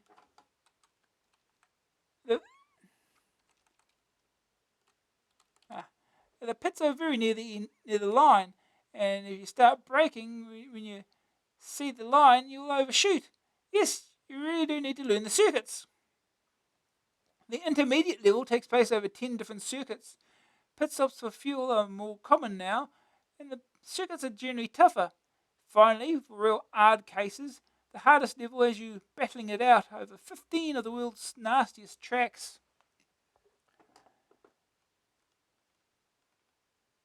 The variety of circuits means that there's enough variety in Turbo Challenge to last any racing fan for absolutely yonks. It takes a fair old amount of practice even to get through the easy level, let alone make an impression on the others. And even the most skilled driver is going to find it nigh on impossible to reliably win races, even on the easy level. But the size of the game isn't its main strength, it's its sheer playability. It takes a bit of getting used to compared to most driving games, partly because of the small viewing window, and partly because it is so realistic. In Lotus, you don't overtake other cars simply by driving around the outside, as you do in 99% of other driving games. The fastest way through a corner really is to come in wide, clip the apex, and drift out. And the collision detection is good enough to make overtaking maneuvers a matter of skill and timing, not downright luck. As a racing simulator, it's got to be the best one we've seen. Graphics are done in the Amstrad 4-colour mode, as with Gremlin's Shadow of the Beast and Switchblade. They don't look terribly impressive compared to Burning Rubber, but in one-player mode, they move quickly and smoothly and give an excellent impression of speed. In two-player mode, the game chugs along at almost the same pace, but the screen updates are further apart, and the whole thing is a bit more jerky. It's still extremely playable though, and the extra fun of having two human nutters on the track at the same time easily makes up for it. Sound effects consist of a mildly irritating warbly title tune, but excellent in-game effects tell you exactly how fast you're accelerating, how badly you're sliding, and how thoroughly you're praying your 40,000 pound motor. The basic message is that if you're at all serious about a driving sim, this is the one. It takes a while to get into, but it really is an incredibly realistic, playable, and satisfying game. Both 1 and 2 player modes are excellent fun. They're easy enough to get you hooked at the start, but tough enough so that no normal human being could ever completely get the better of those devilish computer drivers. Have you got what it takes to meet the Lotus Esprit Turbo Challenge? There's only one way to find out.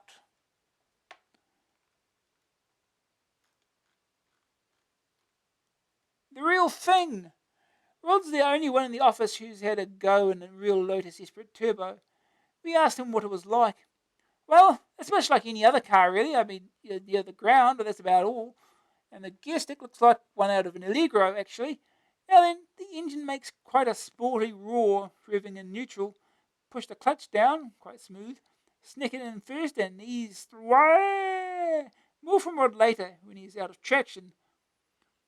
Wonderful, loads of ticky specs for drooling Lotus buffs. Your first race, Italy. The lowdown on Verona in Italy, and the first race in the easy season. Just to make things interesting, you're plonked down in 16th, last place on the grid. A short countdown and it's go, go, go. Scooting up through the field, you can overtake on the outside, but it's a bit dodgy. Whew, just made it 7th place as you crossed the line. You have to come 8th or above to qualify for the next race in the season. First day target score. Finish the season on easy level.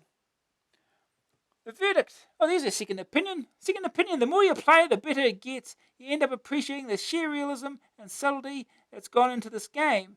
And racing against someone else is highly addictive, and beating Rod is a pleasure. A rare one. Right, the verdict. Graphics 78%. Not much colour and a bit claustrophobic. Smooth and fast. Sonics 83%. Slightly irritating soundtrack. With very good effects. Grab factor 89%. Looks good right from the start. The initial trickiness can be frustrating. Staying power 94%. It's hard to imagine you could ever wear it out. Win every race? It can be done. AA rating 93%. The graphics aren't wonderful, but the racing itself is truly excellent. Okay.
Okay.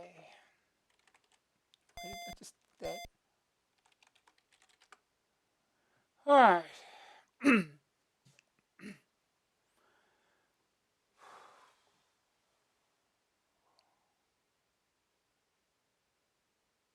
Gremlin presents.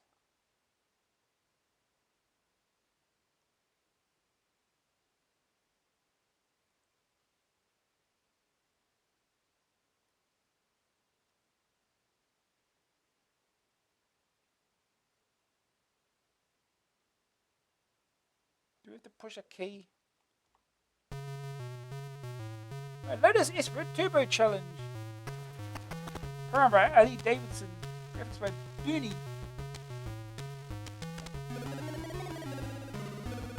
Lotus Esprit Turbo SE. Yeah, I'm not going to go through all those.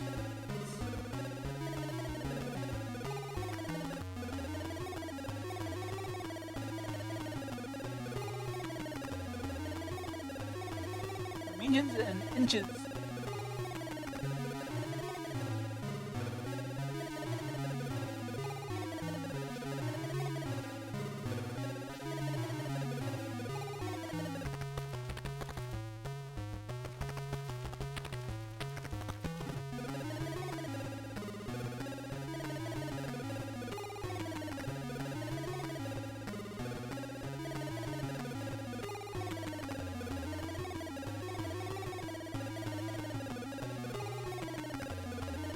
All the stats.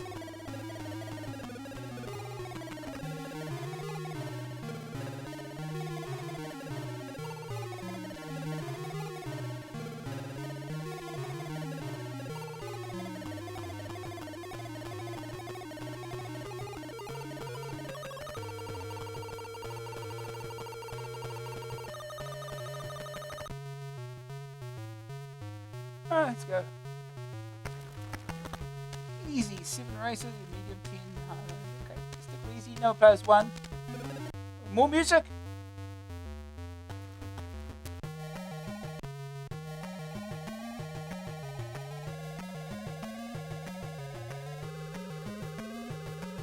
No. Automatic gears, automatic accelerate. Sure.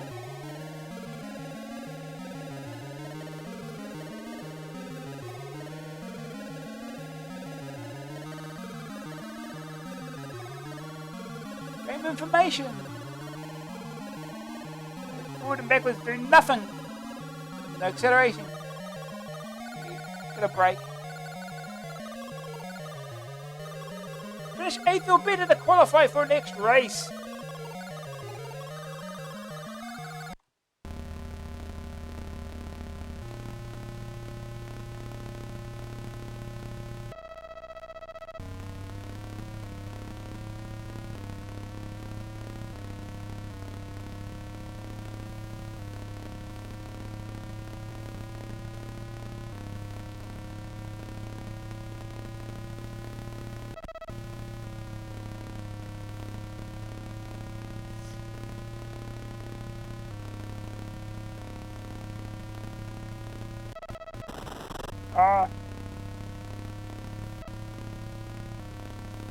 Okay, so there's the problem I kind of have with this, at least with this track.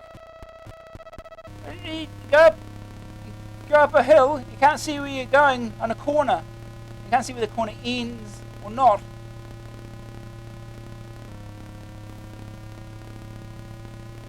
Kind of annoying.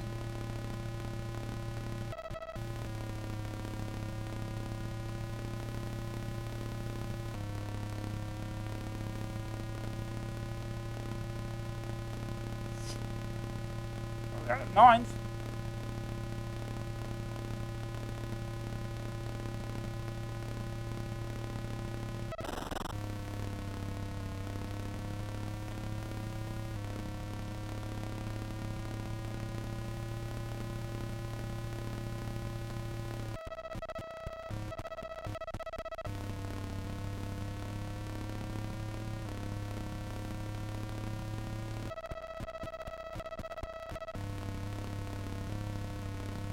Got about 11th.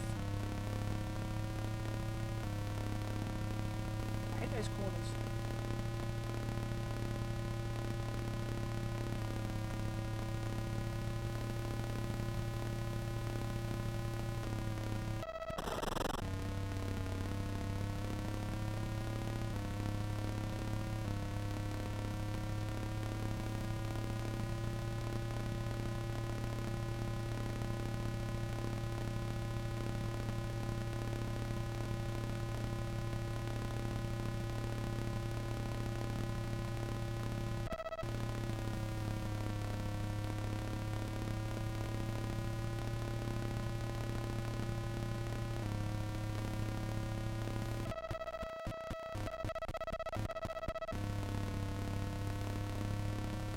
I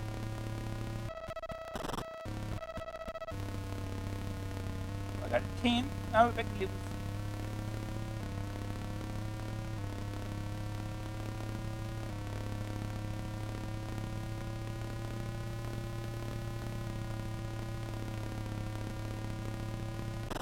I got to do that.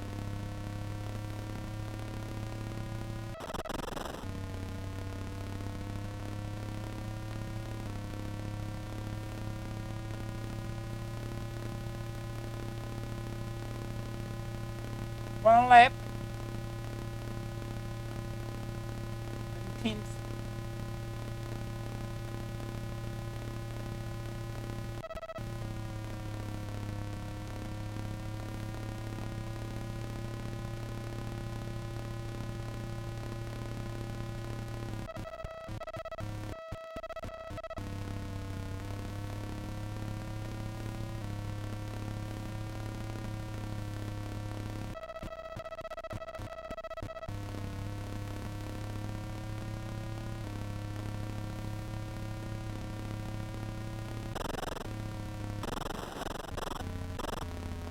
Stop that now. I don't see the road, please. Jeez. That's the problem. You can't see the road when you're going up a hill. It's a problem.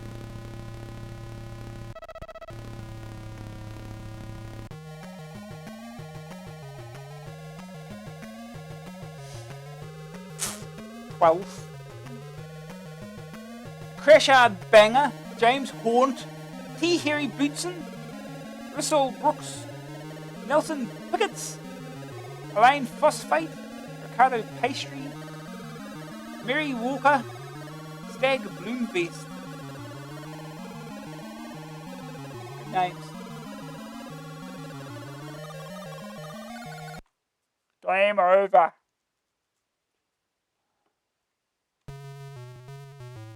I guess we gotta try that again.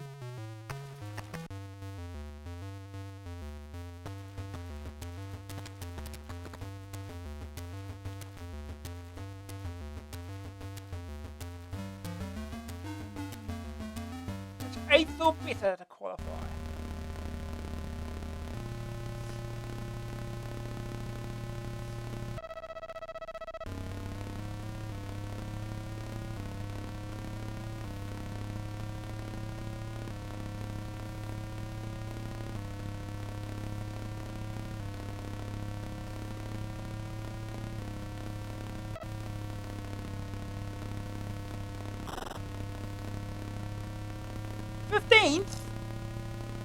I would have passed more than that.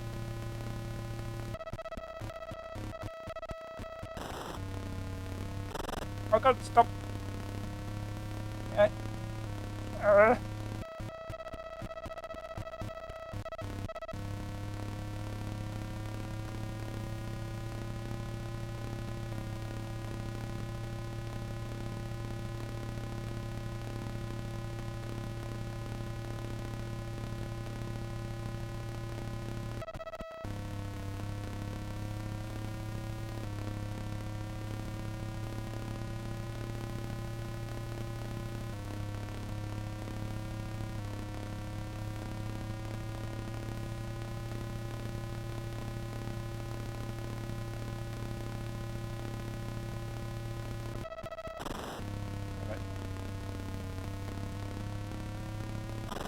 Hey, get back here.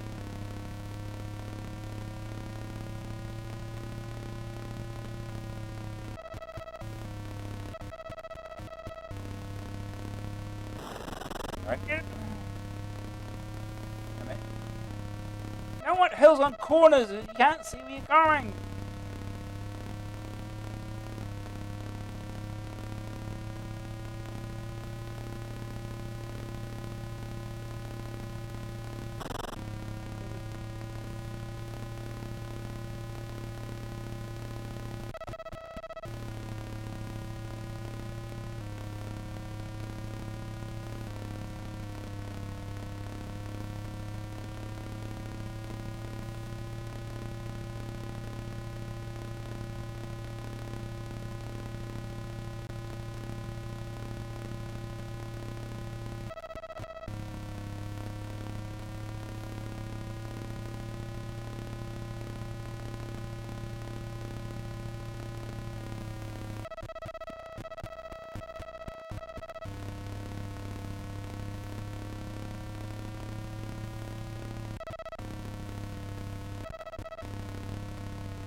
9. Oh no! I was watching.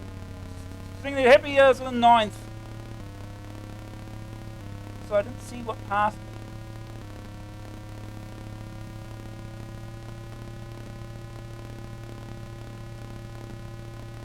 Oh god, there's another turd.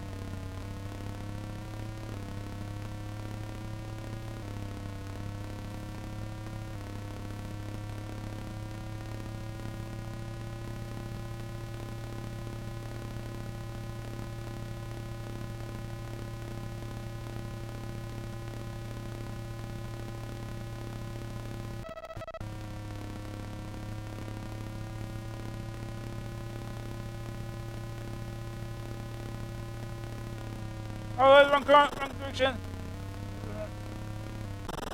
Okay. Oh god. Again.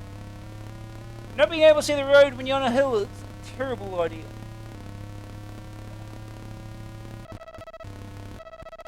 Oh god, I'm 14th. Maybe some stupid mistake happens.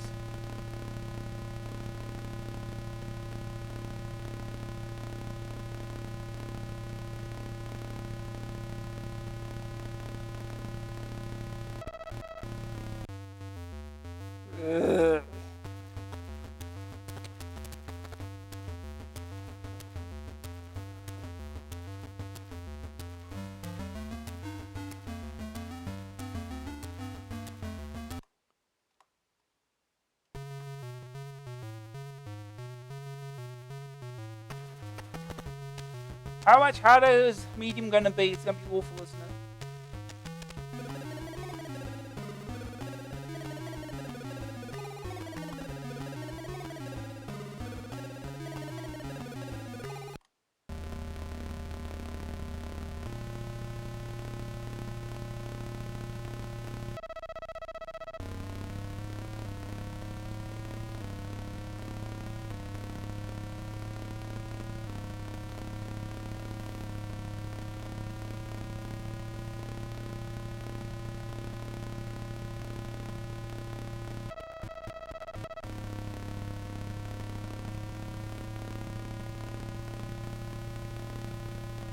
There's hills! I can't see a damn thing!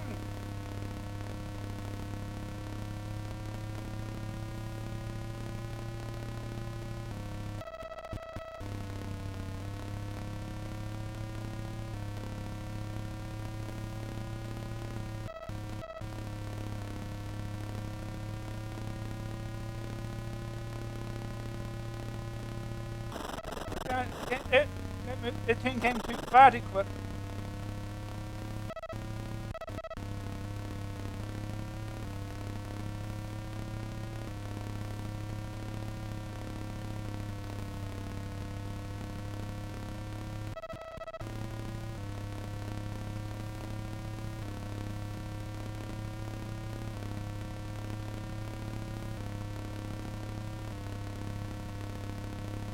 In my way!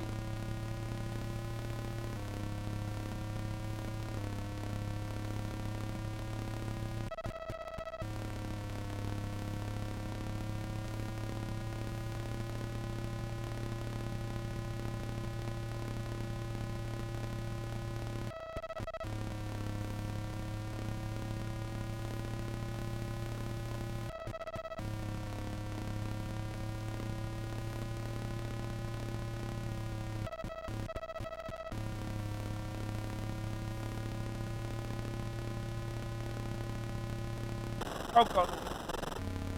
Can't pay it, can't lose attention for any time.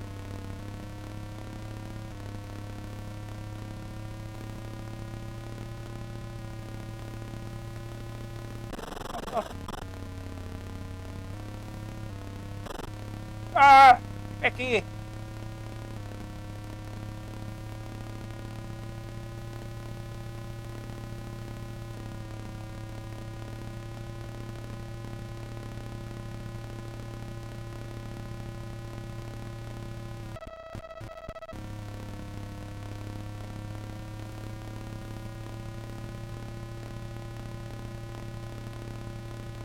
Anyone ever heard of a race circuit that's flat.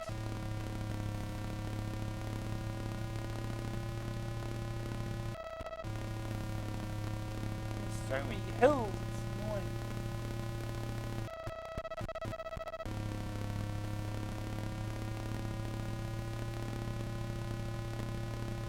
Oh god.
Oh god, oh god.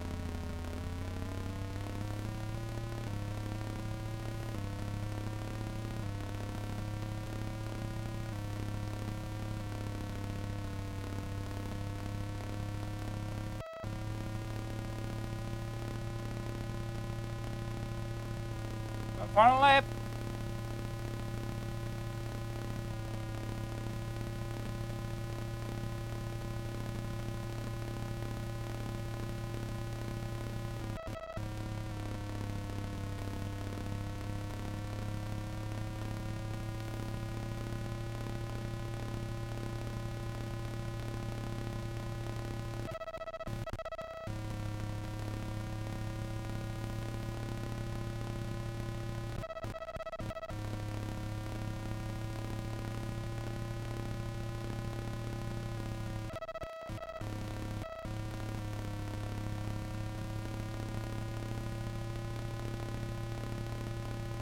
Oh god, oh god, oh god.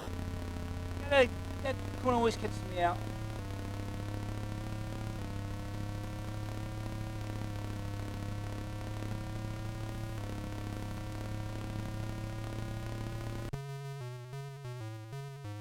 Uh, 1 point! Woohoo! Game over. Doesn't matter. Yeah. We'll move on. Let's.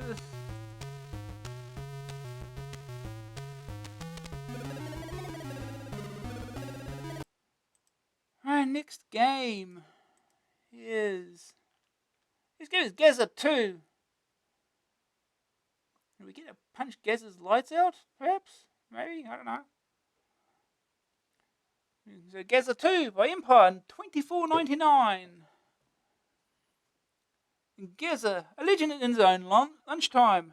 The Spurs midfielder who leapt into the limelight of his tearful performance in the World Cup. This is the second game that has had Gazza's name on the box, so that explains the title. It's less than a year ago, AA54, that we looked at Gazza's Super Soccer and gave it a right old panning.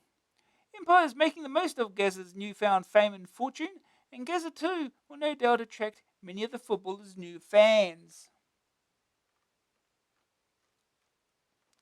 Gazza II isn't really a sequel to Super Soccer, thank goodness. The team management section has been dropped, and the game has more in common with the kickoff style of computer footy than anything else. There are a few options. You can set the game length, whether you play human or computer opponents, and the skill level of the computer team. Then aside, it's straight into the action. Apart from the very good digitized picture of the nation's favourite footballer on the title page, Gazza the game has very little to do with the Tyneside hero. 11 identical footballers play on each side, none of them with a Geordie accent. It has to be said that Gazza isn't much of a footy sim. There are no fouls, penalties or free kicks. Your team play like marauding rebels, and any pre-match tactics that the team may have gone through are out the window the instant the kickoff whistle is blown. Perhaps that's why it's such a darn good game. It's not bogged down with all the tedious offside rules and is more like playground football than anything. Everybody appears to chase the ball at once, and if one team breaks through and your defense has deserted you, then there's only your rather useless goalie between the ball and the net. It's an uncomplicated game. When you have opponents, you can simply run around along with the ball. The computer-controlled players run after it in roughly the right direction. All this dribbling slows you down, though, and it's quite possible to be caught by the computer's players. Tackling is achieved by running into the player with a ball and pressing fire. Rather than let the other team take control, the obvious thing to do is to boot the ball to another player on your team. Gazza II is one of the finest passing mechanisms of any football game. The longer you hold down the fire button, the more powerful the kick. This allows pinpoint passing between the other players on your team, an area that the other games have had difficulty with. There are usually one or two teammates hanging around your man. You always control the player nearest the ball, so you become the player you've passed to as soon as you've kicked the ball. This system works well for the most part. Sometimes, though, when you're chasing the ball, another player on your team gets nearer. In this instance, control flips to him, and you get a little disoriented while you work out what's going on. Gazza is very diagonal. Movement of the players and the ball is strictly by compass direction. No doubt this has a lot to do with the speed of the game, but it does cause flaws in the gameplay. Kickoffs are a sham. You basically have three directions to boot the ball, and each leads straight to the feet of an opposing player. There's definitely no advantage to be had with the kickoff. The fact that the other team immediately gain possession stops that. Corners are another annoying bug. Here there are only one possible direction, at a 45-degree angle towards the centre of the pitch. The only influence you have on a corner is how hard the ball is hit. Worse still, your teammates seem disinterested in this goal-scoring opportunity. Instead of tactically positioning themselves to take full advantage of the corner, they wander off to their own side. Of course, as soon as the kick is taken, the ball goes immediately to the other team. In fact, it's become an oft-used tactic in the AA office. If you're under pressure, boot the ball off the pitch. That way you're guaranteed to clear your half of the other team's players. The goalkeepers are crap. They track the ball up and down, so shooting diagonally means you score every time. Even if the ball hits the keeper head on, you can score if you give the ball a hard enough thwack. When they occasionally do make a save, they never catch the ball, it just rebounds back into the penalty area. Niggles aside, though, the speed and superb playability make up for it all. The pitch scrolls rapidly to follow the progress of the ball. The game is played left to right rather than up and down, as is more common in footy games. The actions viewed from above, they're none too accurate. White pitch markings and occasional flick of yellow make up for the entire background. At the bottom of the screen, a scanner shows a small-scale representation of the whole pitch. Coloured dots tell you where the players and ball are. It becomes necessary to learn to keep an eye on both screens at once. Then long passes from one side of the pitch to the other are possible. In two-player games, player 1 is always light blue and the opposition plays in black. This choice of colour guarantees there will be no confusion about who's who. The skill of the computer's team is picked by team name. Albania are the weakest team and Brazil are the best. Skill relates directly to the speed that the team's players move at. The speed advantage you have over the slowest teams makes winning a walkover. Play the computer anything approaching your own ability though, and you've got one tough match on your hands.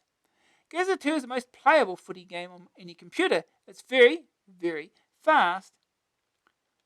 The passing is excellent and the playability spot on. As ever, a two-player game is the one to really test you. Playing against a person and threatening the pants off them is so much more satisfying than playing a computer opponent. There are a few annoying quirks, even so, Gazza has got most things just about right. Coming soon, a CPC near you. Gazza will also be made available on tape and disc formats, priced at $10.99 and $14.99 respectively. These versions will have to make do without the specialist hardware in the Plus and GX4000, so don't take for granted that all the features of the same level of playability will be present on the CPC versions. This review is for the cartridge version only. Of course, we will give you our opinion on the standard game just as soon as it's made available to us. There's Gazza. His lights knocked out. The verdict. Graphics, 66%. Well, firstly, Taylor score beat England. Good luck. Graphics, 66%. Sonic, 60%. Graph factor, 86%. Staying power, 91%. AA rating, 88%. The most fun footy sim you'll find. Yeah. Of course, we've got one little problem. This game has never been dumped. Or at least, this version of the game hasn't been dumped. The cartridge version. But we do have the regular version. That did arrive. It's out there, and we've got dumps of that at least.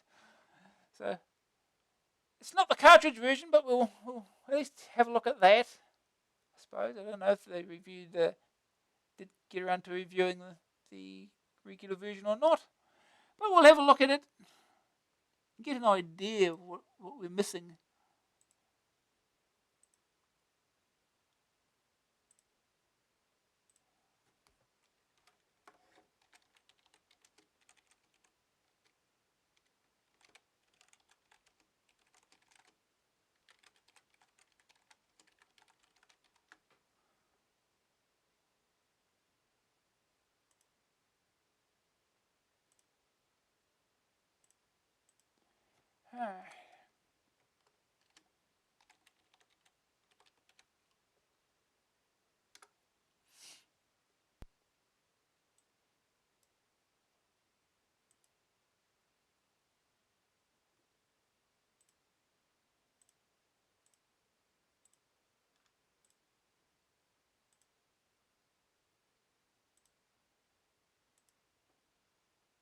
Okay.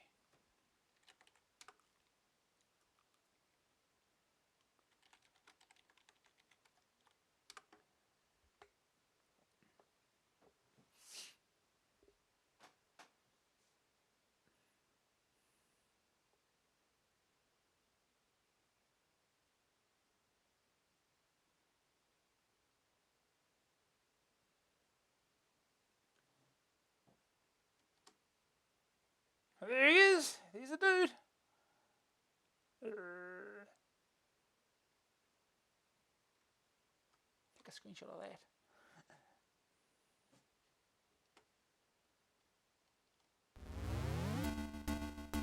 Gazza II, copyright 1990, Empire.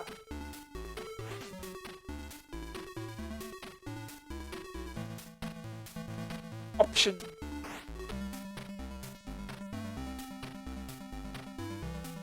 Up. Team 1 control. Ooh, computer versus computer.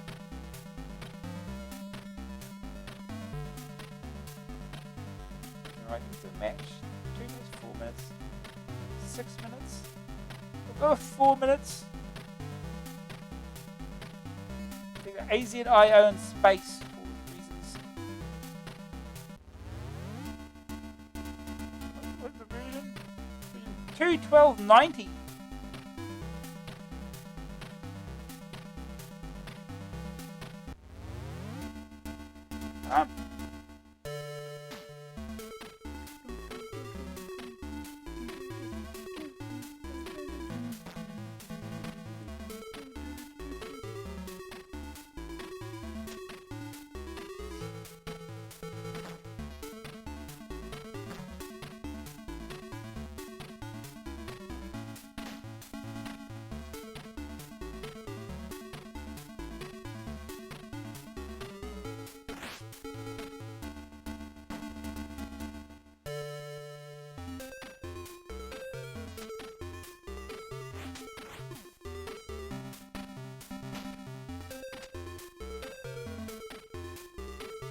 Yeah, I can see them. Pitch markings are not white in this version.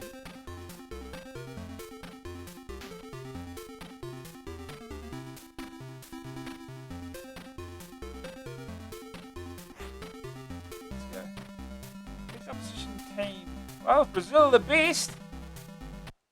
Oh, wait. No. No. That's the opposition team. We don't want the opposition team to be Brazil. Oops. Speed this up. Okay. Option.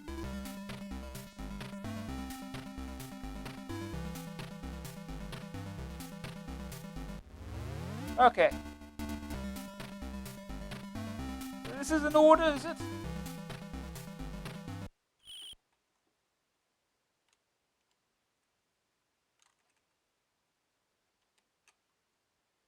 Let's run to the ball.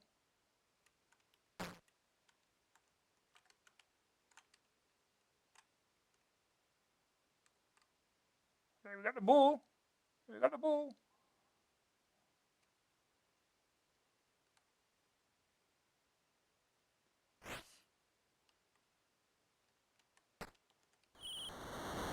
Yeah, kick off.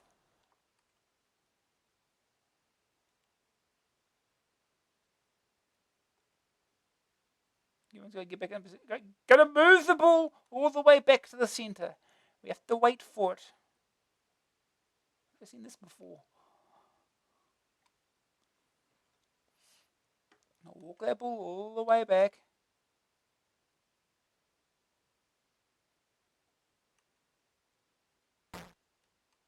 Thank you.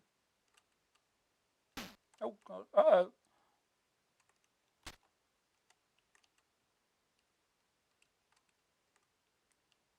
Okay, you got the ball. These guys are slow.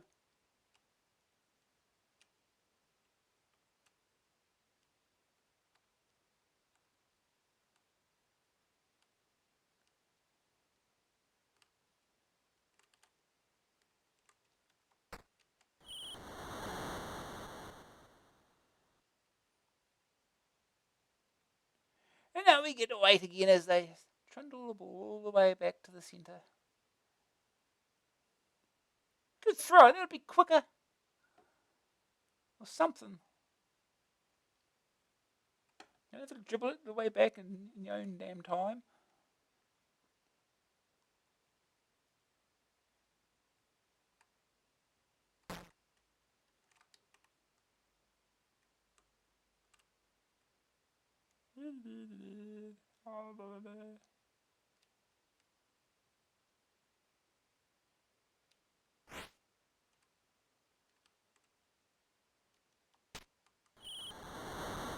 Yeah, nice and easy. Crappy team.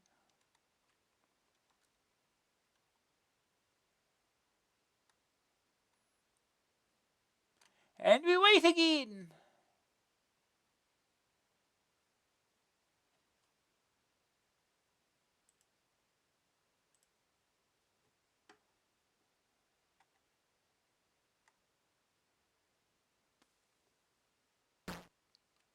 Okay. I go around you again.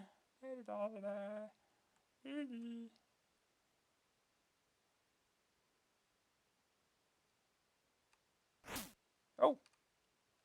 Thank you. Easy. So far. So far. And we walk the ball back. Our own time.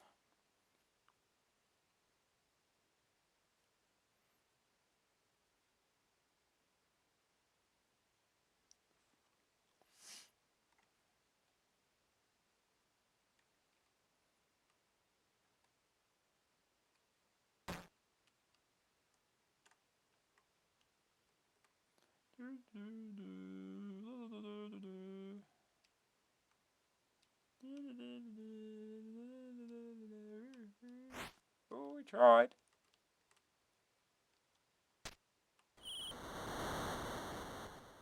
Kick off.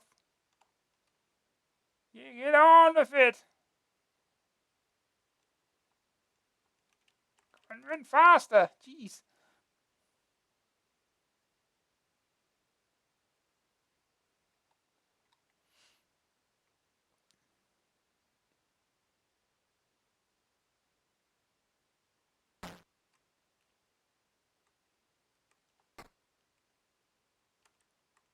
Oh god.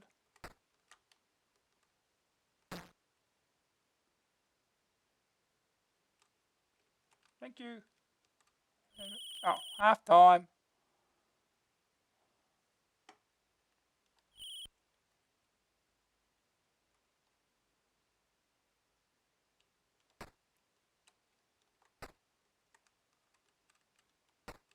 Oops, we got the ball. Okay, this way now.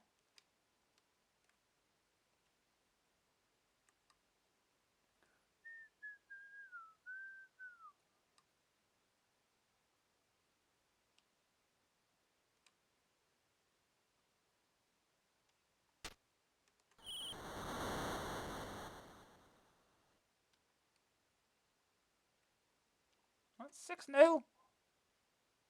And hook that ball back all the way. You could go faster.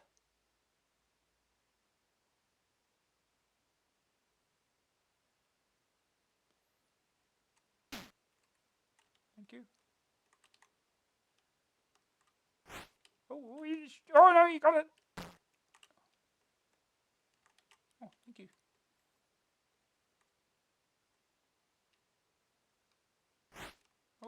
Oh no, you got it. Somehow.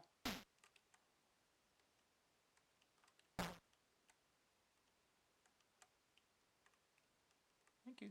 He passed the ball right to me. That's how nice of him.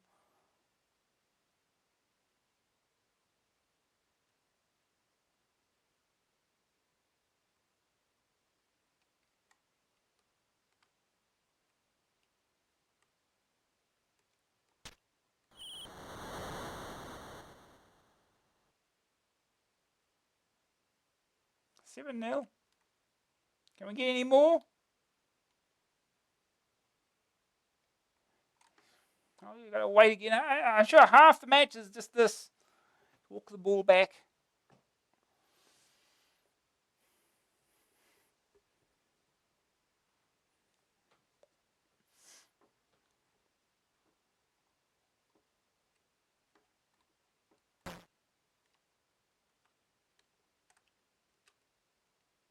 And get that up for a change. It says it's something.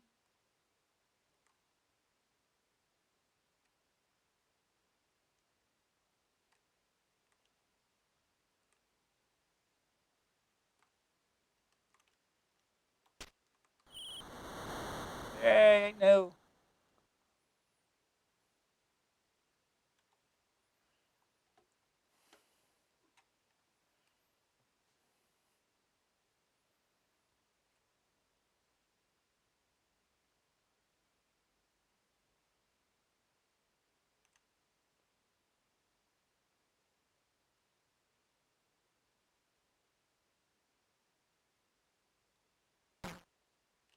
Oh, you missed it. Idiot.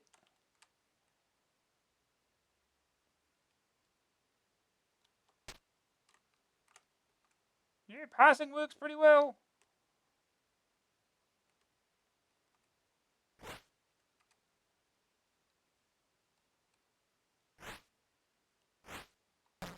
Was too. Oh no, never mind. Hopefully that was too far up or something. But no. 2 seconds left. 9-0. And we gotta wait again.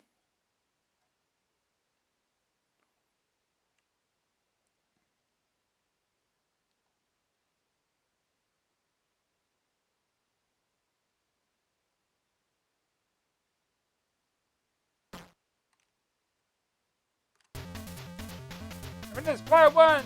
Yay!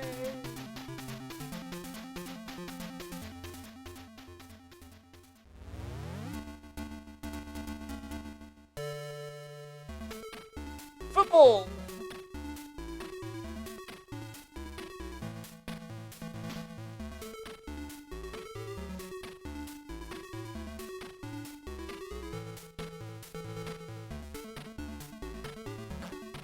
But yeah, that's get an idea what it is. It's not the cartridge version though. 40, no way to play that. So what are you gonna do? Anyway, we'll move on.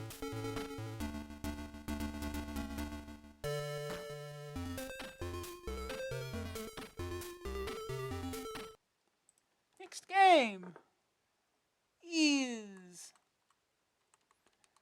oh boy, Trevor Brooking's World Cup Glory. A challenge, $9.99 cassette, $13.99 disc, keys only. What a man! In fact, he's not so much a man, more a legend, really. I am, of course, talking about Mr. Trevor Brooking. He was with West Ham for 16 glorious, thrill-packed years. He made over 500 breathtaking appearances, scoring nearly 100 heavenly goals. Yes, our Trev, as he was known, and deservedly awarded the MBE in 1981.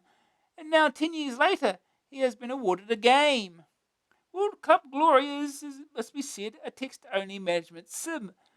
You must select the team you wish to steer to the top, train them in the various skills of top-class footy, and let them loose on the teams from every other country on the globe. The first thing to do is select about 20 players to take on the World Cup circuit with you. From this pool of talent, you must choose 11 to play in each match, plus 5 substitutes. Choosing the players is basically a matter of identifying those with the highest skill and fitness levels. These change all the time and vary greatly from game to game.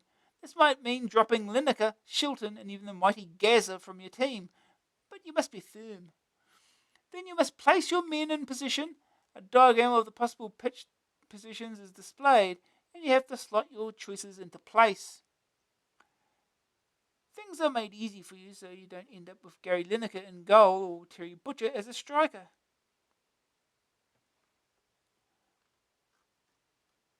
Job done. All the men are placed so you can go straight to the match. This might be a friendly or a qualifier for the championship itself. If you've got far enough, it could be the final. A minute-by-minute commentary is then scrolled in a window in the bottom half of the screen. Above this is displayed data on the match. It includes position, corners, free kicks, and of course goals. After 45 game minutes have elapsed, about 5 minutes in real time, oh god, the players all have a rest, and the team box above the commentary shows what Trevor Brooking made of the first half. His comments are, of course, pretty general and run along the lines of, the lads will be delighted with this first half. Belgium's right side is looking strong, but England have had their better position. Although these words of wisdom may be accurate and incisive, there is little you can do to heed them, and are stuck with the team which is already on the pitch, apart from any substitutions you may wish to make. So you just sit in front of the monitor, agreeing with the wise old superstar, or disagreeing if you wish to be controversial. The second half is then played, and the result is displayed on a table, which shows the outcomes of all the other World Cup games which have been taking place. True to the World Cup, you must play all the other members of your group to decide who goes forward into the 8th finals. From there on in, the games are knockouts. If you can survive these, Trevor will offer as much encouragement as his dry, rather caustic wit will allow. As the cup progresses, your team is given the opportunity to train and improve. There are 5 skill levels to choose from when starting the game, but it isn't particularly easy on any of them. You'll need to juggle the positions of your men around a fair bit before they are in the places which best suit them. If you have a strong midfield, you'll see a lot of the action, but might leave yourself open to a lightning strike by the wingers of the opposing team. Consequently, if you put everything into defence, you'll not be scoring many goals, even if you aren't letting them in. The bad news is that World Cup Glory isn't much better than a budget game. There's a lot of detail, especially concerning the positions of the men, but this has often been seen in other management sims, costing much less. The commentary system works well, but again is not unique to this game. Much if not all of World Cup Glory is coded in BASIC, and occasionally input errors occur, which quit you unceremoniously from the program. This is incredibly frustrating, but BASIC will not. The game runs quickly, and there are no awkward delays. Overall, it is not a bad management sim, with the added attraction of Trevor Brooking, but as a full-price game, it isn't special at all, so you'd be better off forgetting Trev and his wise words and going for a £2.99 game. James Maradona Leach. First day target score. Win 2 matches. Second opinion.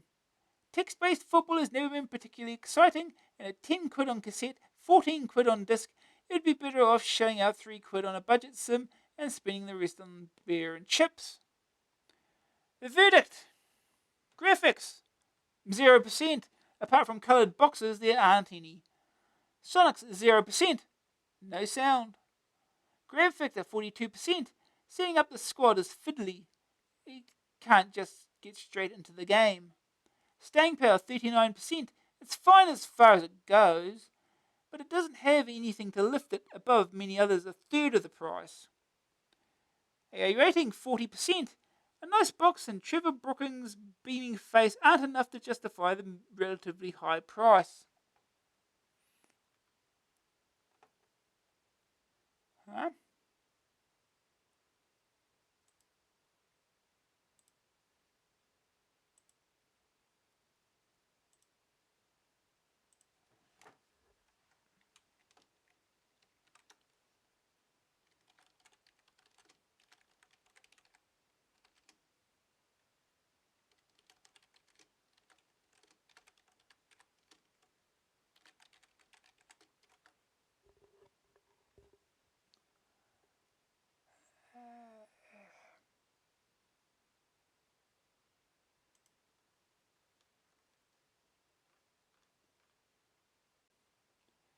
Alright.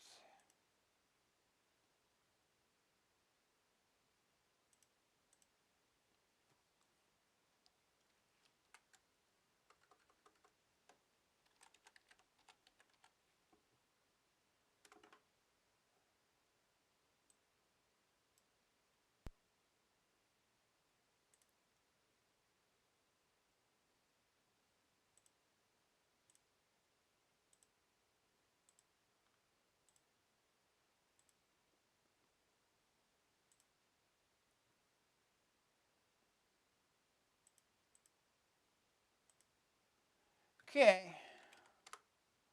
Off we go.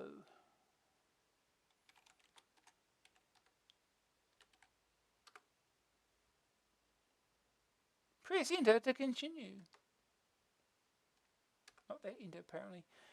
Challenge Software presents Trevor Brooking's World Cup Glory. Load saved game? Nope.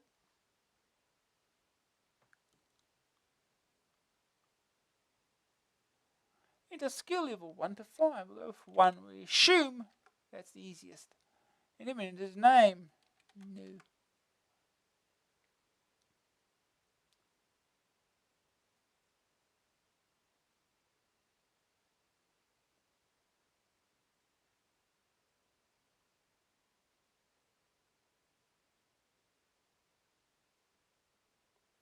And we wait because this game was written in BASIC.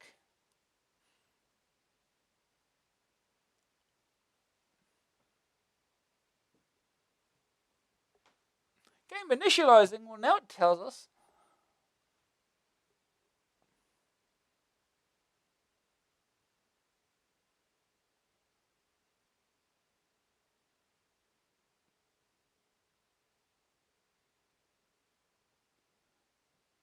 Main menu. Match, coach, squad, groups, teams, info. Trevor Brooking's World Cup Glory. Yeah, these graphics are impressive. We get under info. Yeah. Opponents USSR, Belgium, Malta. USSR, Belgium, and Malta again. Home and away.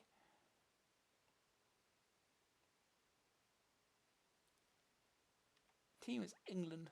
Of course it is. Teams. England, Finland, Spain, Hungary, Bulgaria, Yugos, Swiss, Poland, Algier, Cameroon, Escort, USA. Oh, New Zealand's in the damn thing. How's that? Amazing how they do that.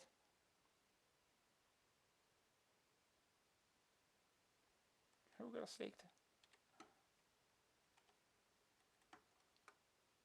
Here we go.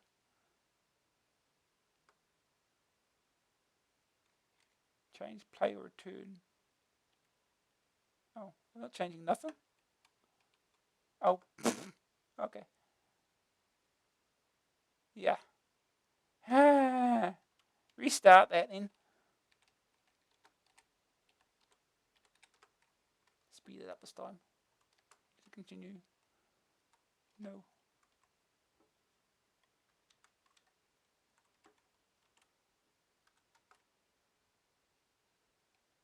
No.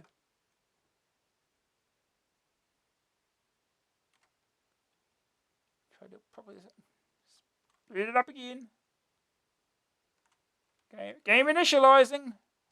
Okay. Teams.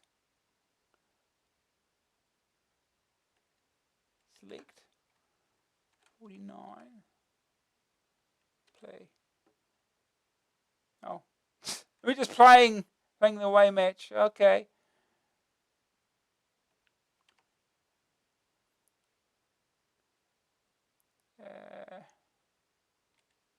Squad. Yeah, set up our squad. So we do our work. Select. We've got 5 to choose from. Select. C. We want a backup as well. Oops. Oh, that one. D. Okay. Next. Defense. Who are our best defenders? See, we want at least 5, I guess.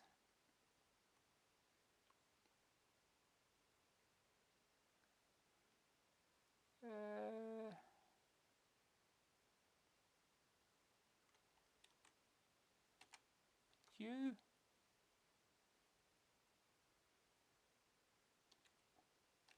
You.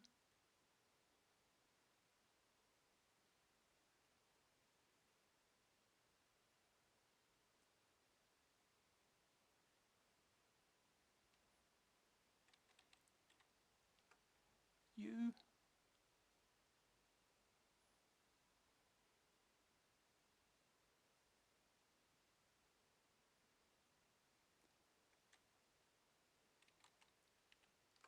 And you. Next. Midfield.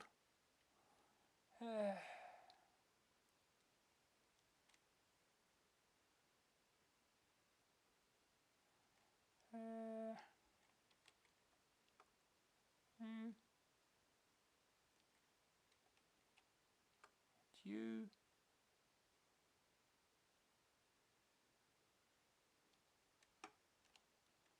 You. You. You. Should I have one more? One more. Okay. Next. Forwards.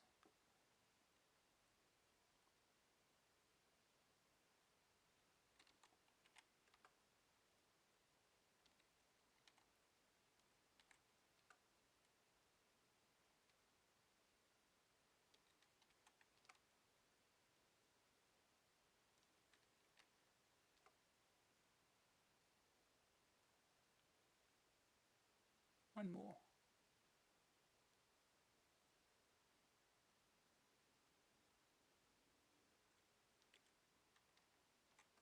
You. That's it. Turn. Okay. Guys, what we got? Fitness. 5. Oh, 1 hour. Okay. Players showing improvement.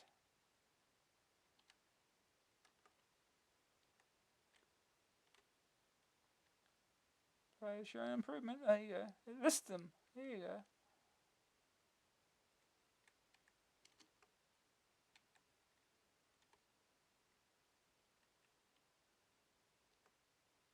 What's TW? It's just training. Rating poor. Training in progress. Reading good.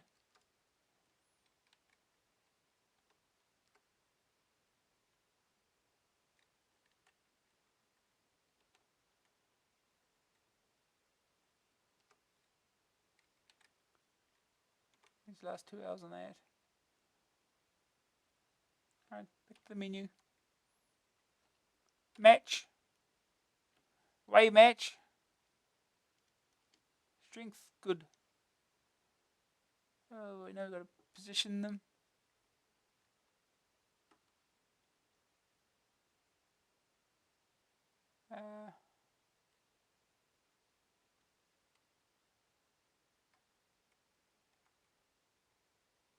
What are we doing?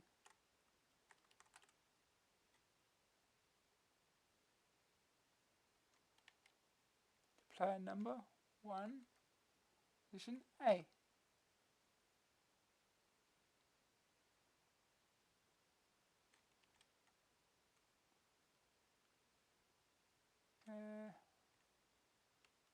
That's already done. Oh no, not dropping.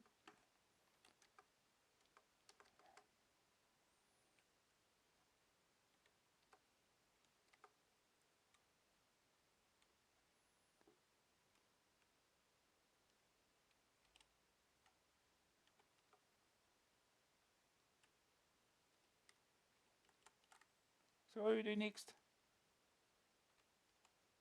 Oh, okay. See, corners continue, obviously. Okay.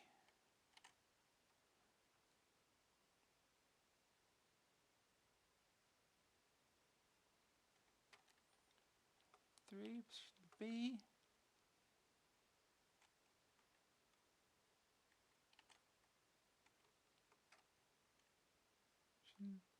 C.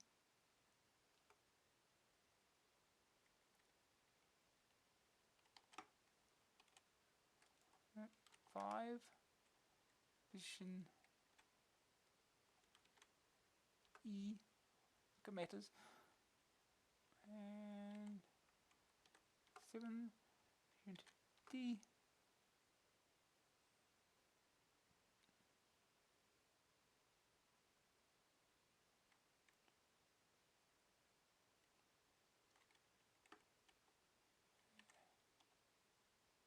6. F. Continue.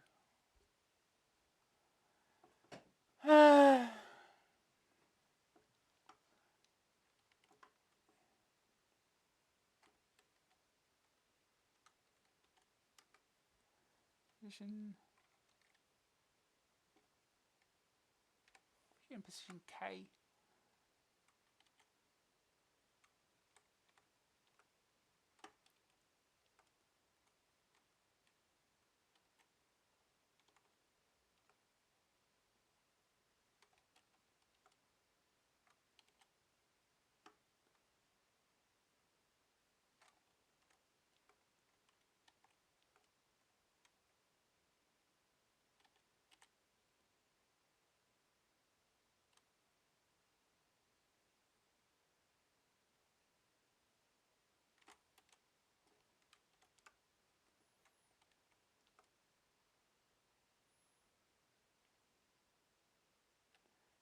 Continue.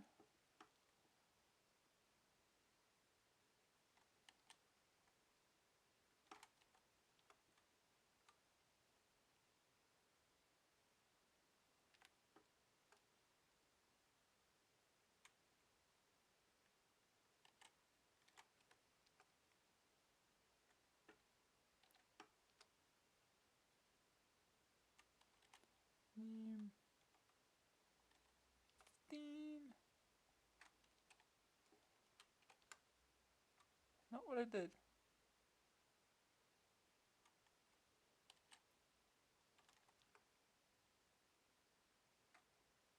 L.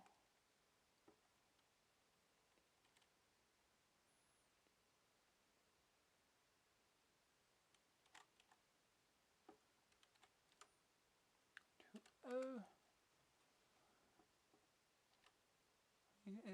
So X, I guess, is exit.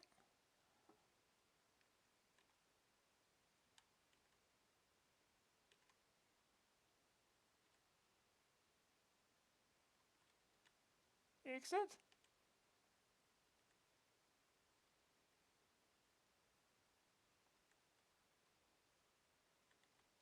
Oh, we need our subs, do we?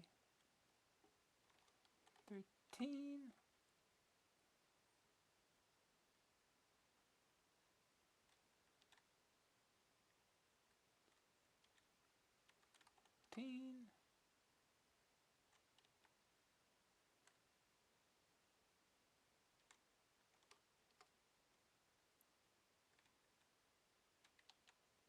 That's it. That's it. What else do you want me to do now, game?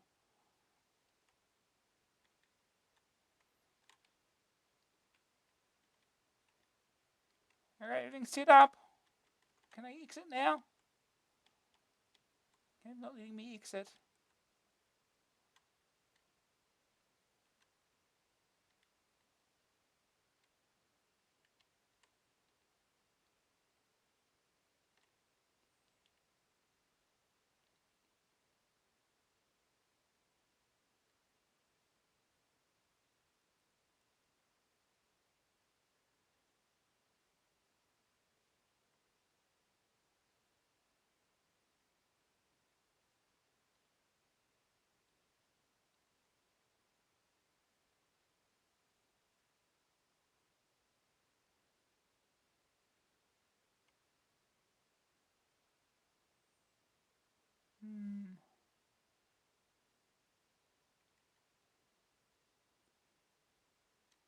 I drop.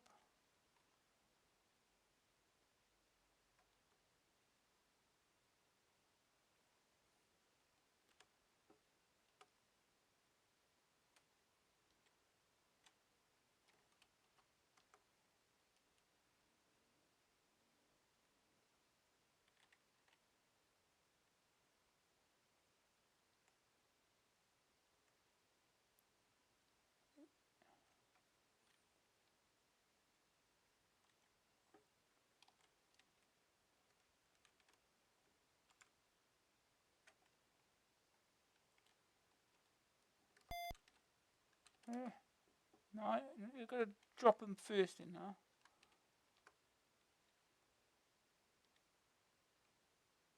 That's not what I wanted.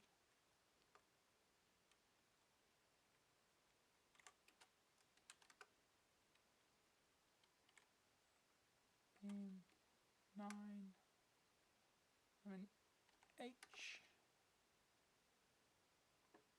Continue.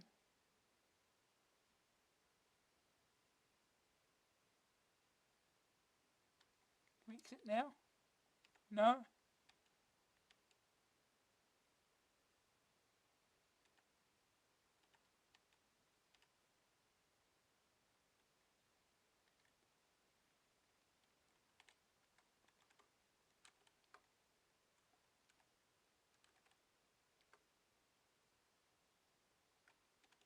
Can we exit now, please, game?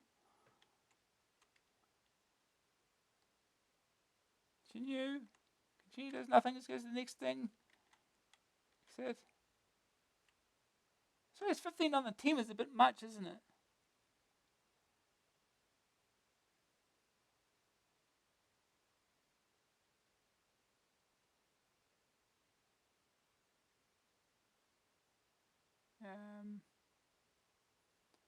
So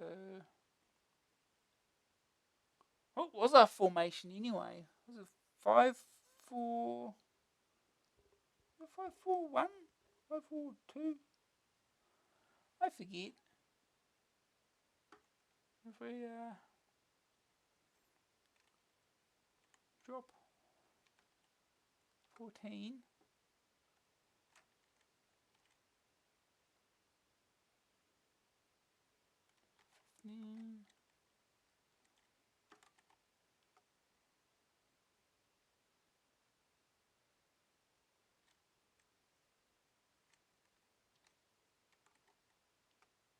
How many subs does it want? No, I thought I know anything about football or anything. So this is 11 a team, isn't it?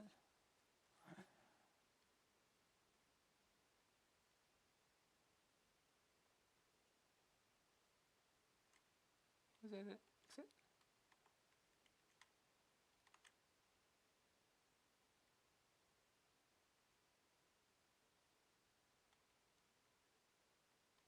Who's in the F? We'll drop them, I think.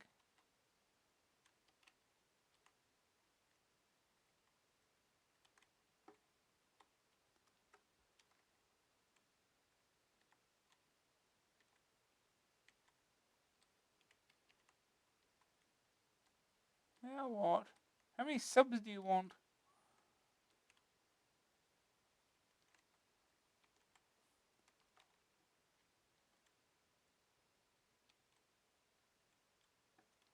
That's it, apparently.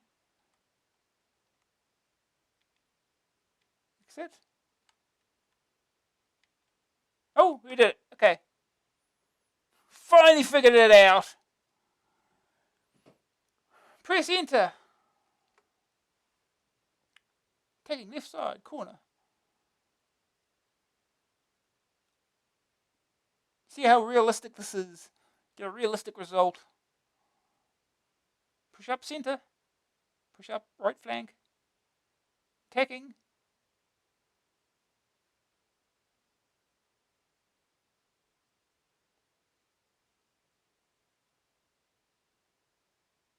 Corner.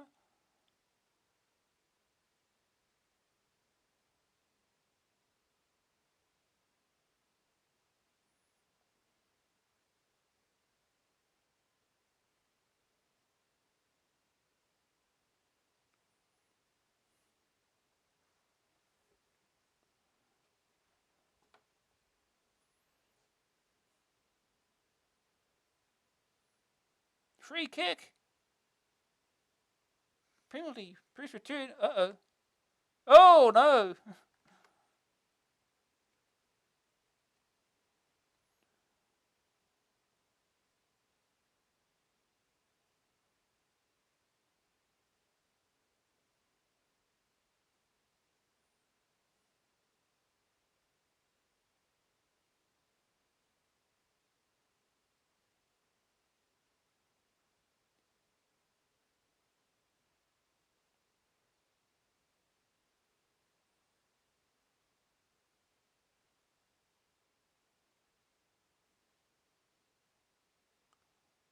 Attacking.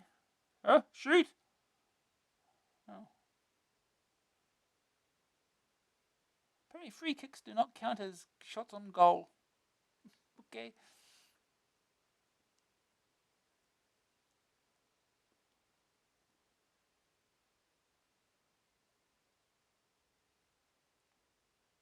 Free kick. Oh. Half time. Never mind. Press enter. No will be unhappy with that display. England's left wing has been solid, but New Zealand have had some good position.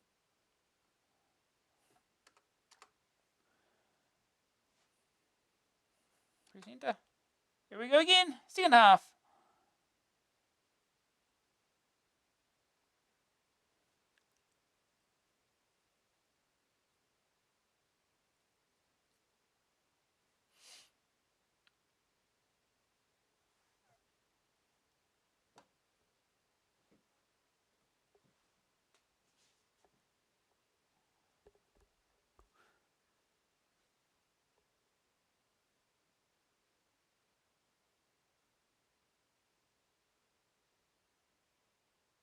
Free kick. Push up center. Move forward. Left flank. Oh no, booked. Oh no.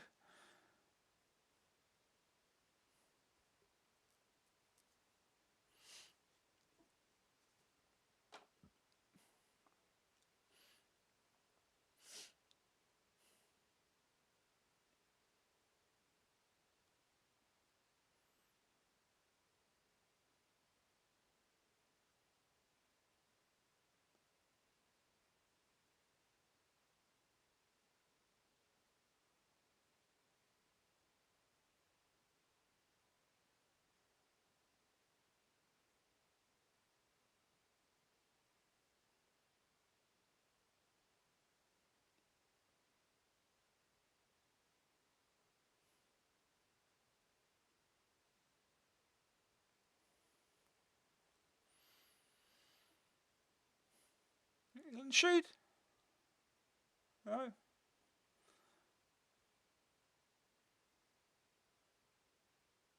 Shoot. No. Booked. Full time. Pre-centre. England will be unhappy with that second half. England's left wing was really good, but New Zealand have had some good position. Our fitness is very poor.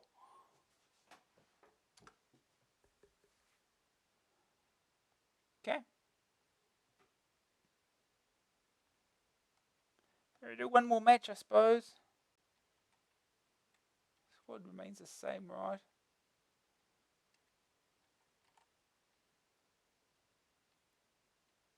Okay. Groups.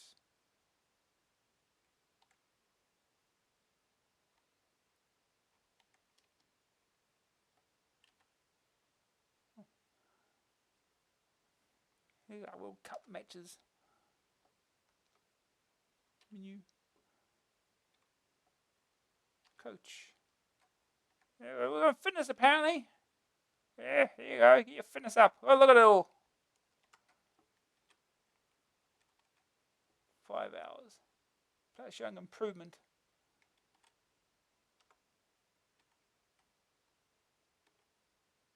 Training in progress. Rating good. Fitness. Player showing improvement. None. 3 hours of training. Rating strong. Oh. Fitness. Last 3 hours of fitness. Okay. And match. England versus Italy. Formation 5-3-2. Set up a. I'm gonna do this again. Okay.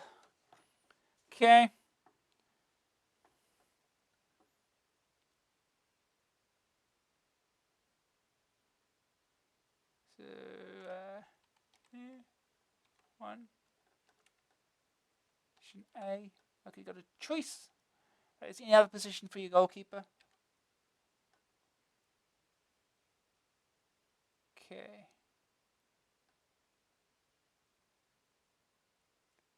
Let's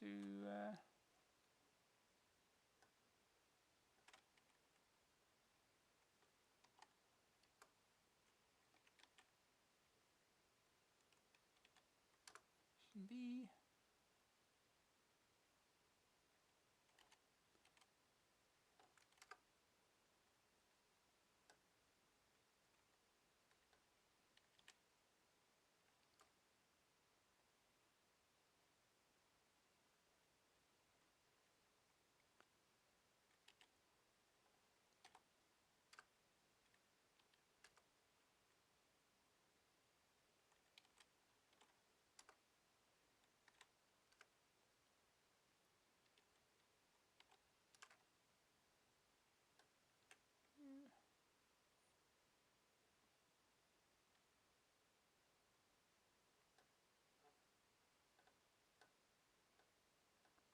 C.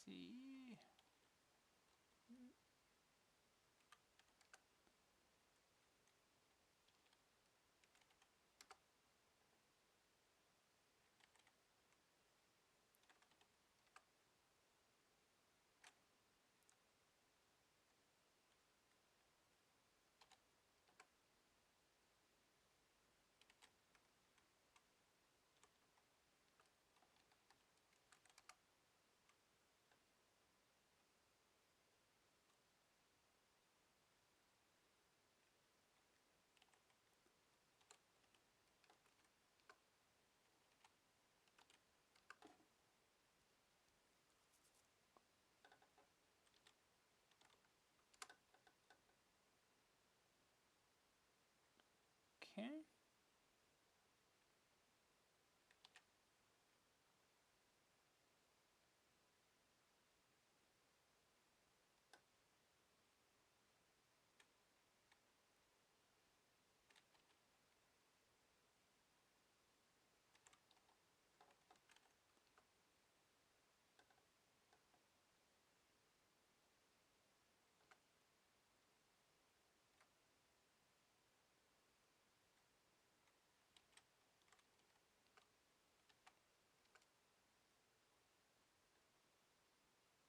It's 11.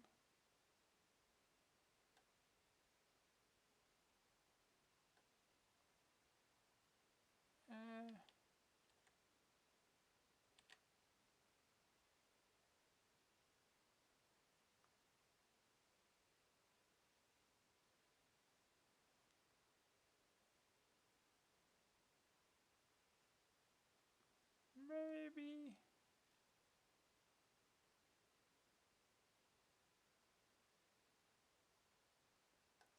See what it'll do.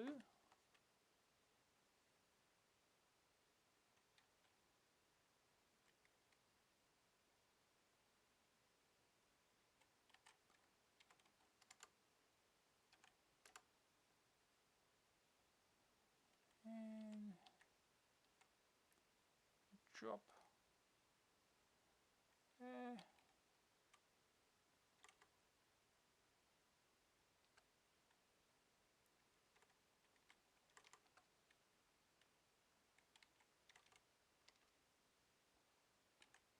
If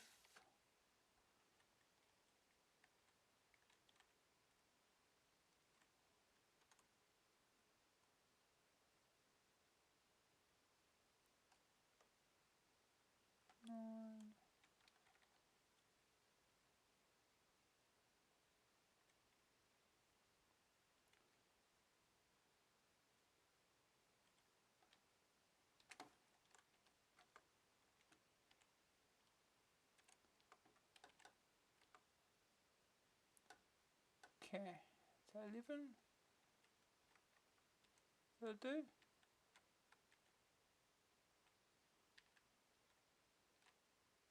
We have to do more. We have to do more subs.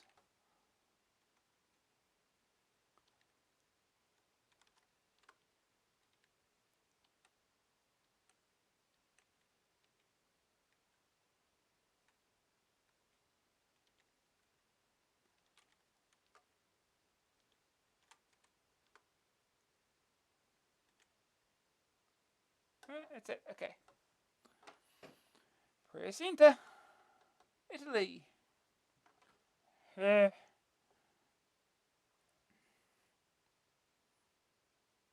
go. It didn't take long. 2 minutes.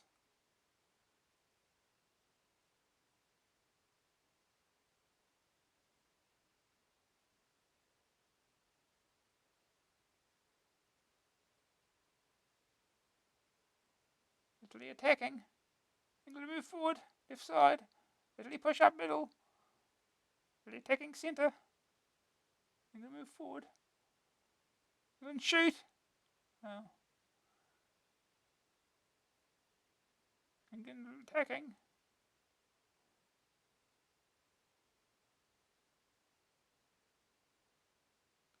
Italy shoot.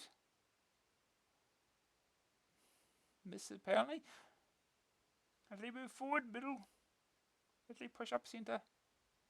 Italy move forward, right flank. Corner to Italy. England push up middle. Free kick England. Italy move forward, right side. Yeah. It's exciting.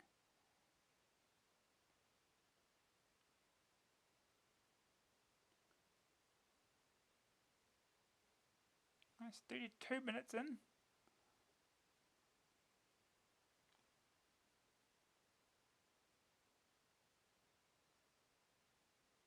Corner to Italy. Uh-oh.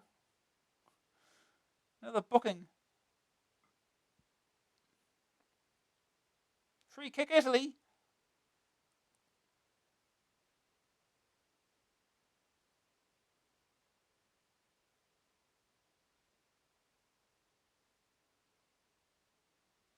Half time. Press enter.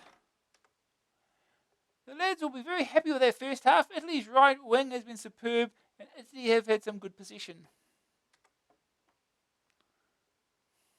Press enter. Italy move forward. Left side. Italy push up centre.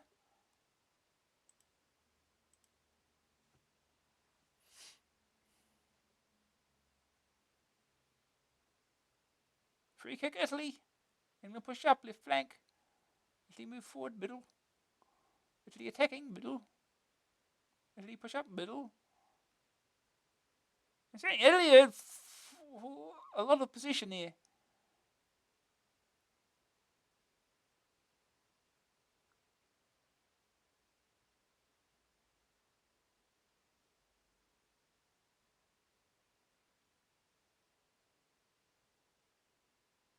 England attacking. Substitution by Italy.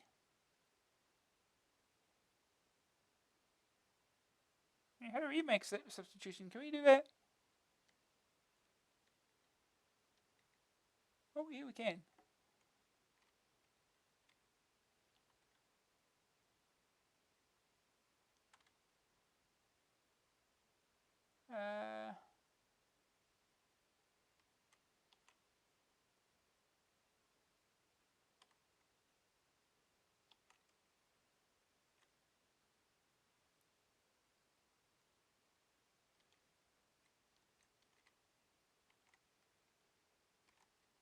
How do we substitute?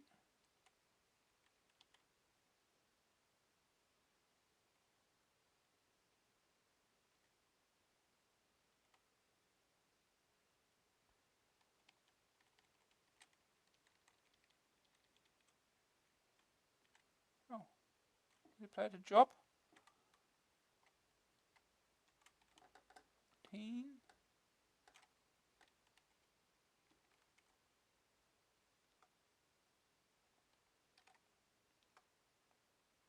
Yeah. There you go. That's how you make substitution. Totally obvious.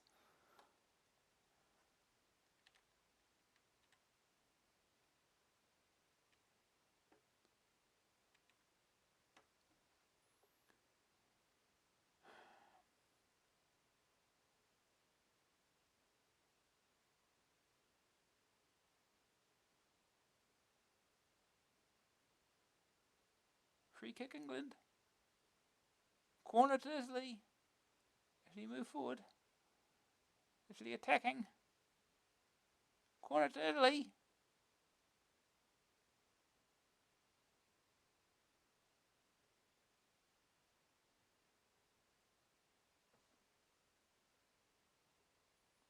We score. Well,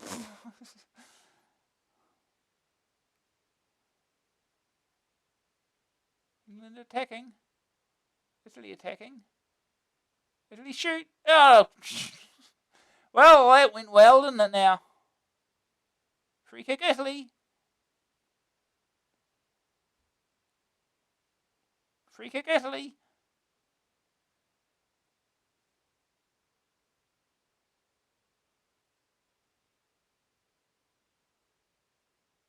Full time. Well, that went probably better than expected, I guess, but still.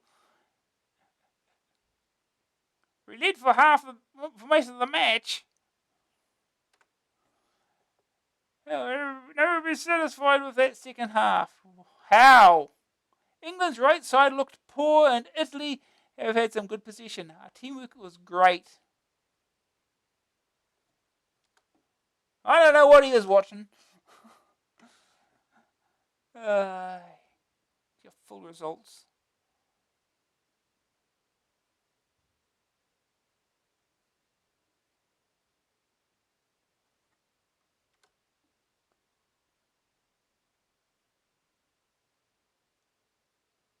New Zealand 3, Australia 2. Okay.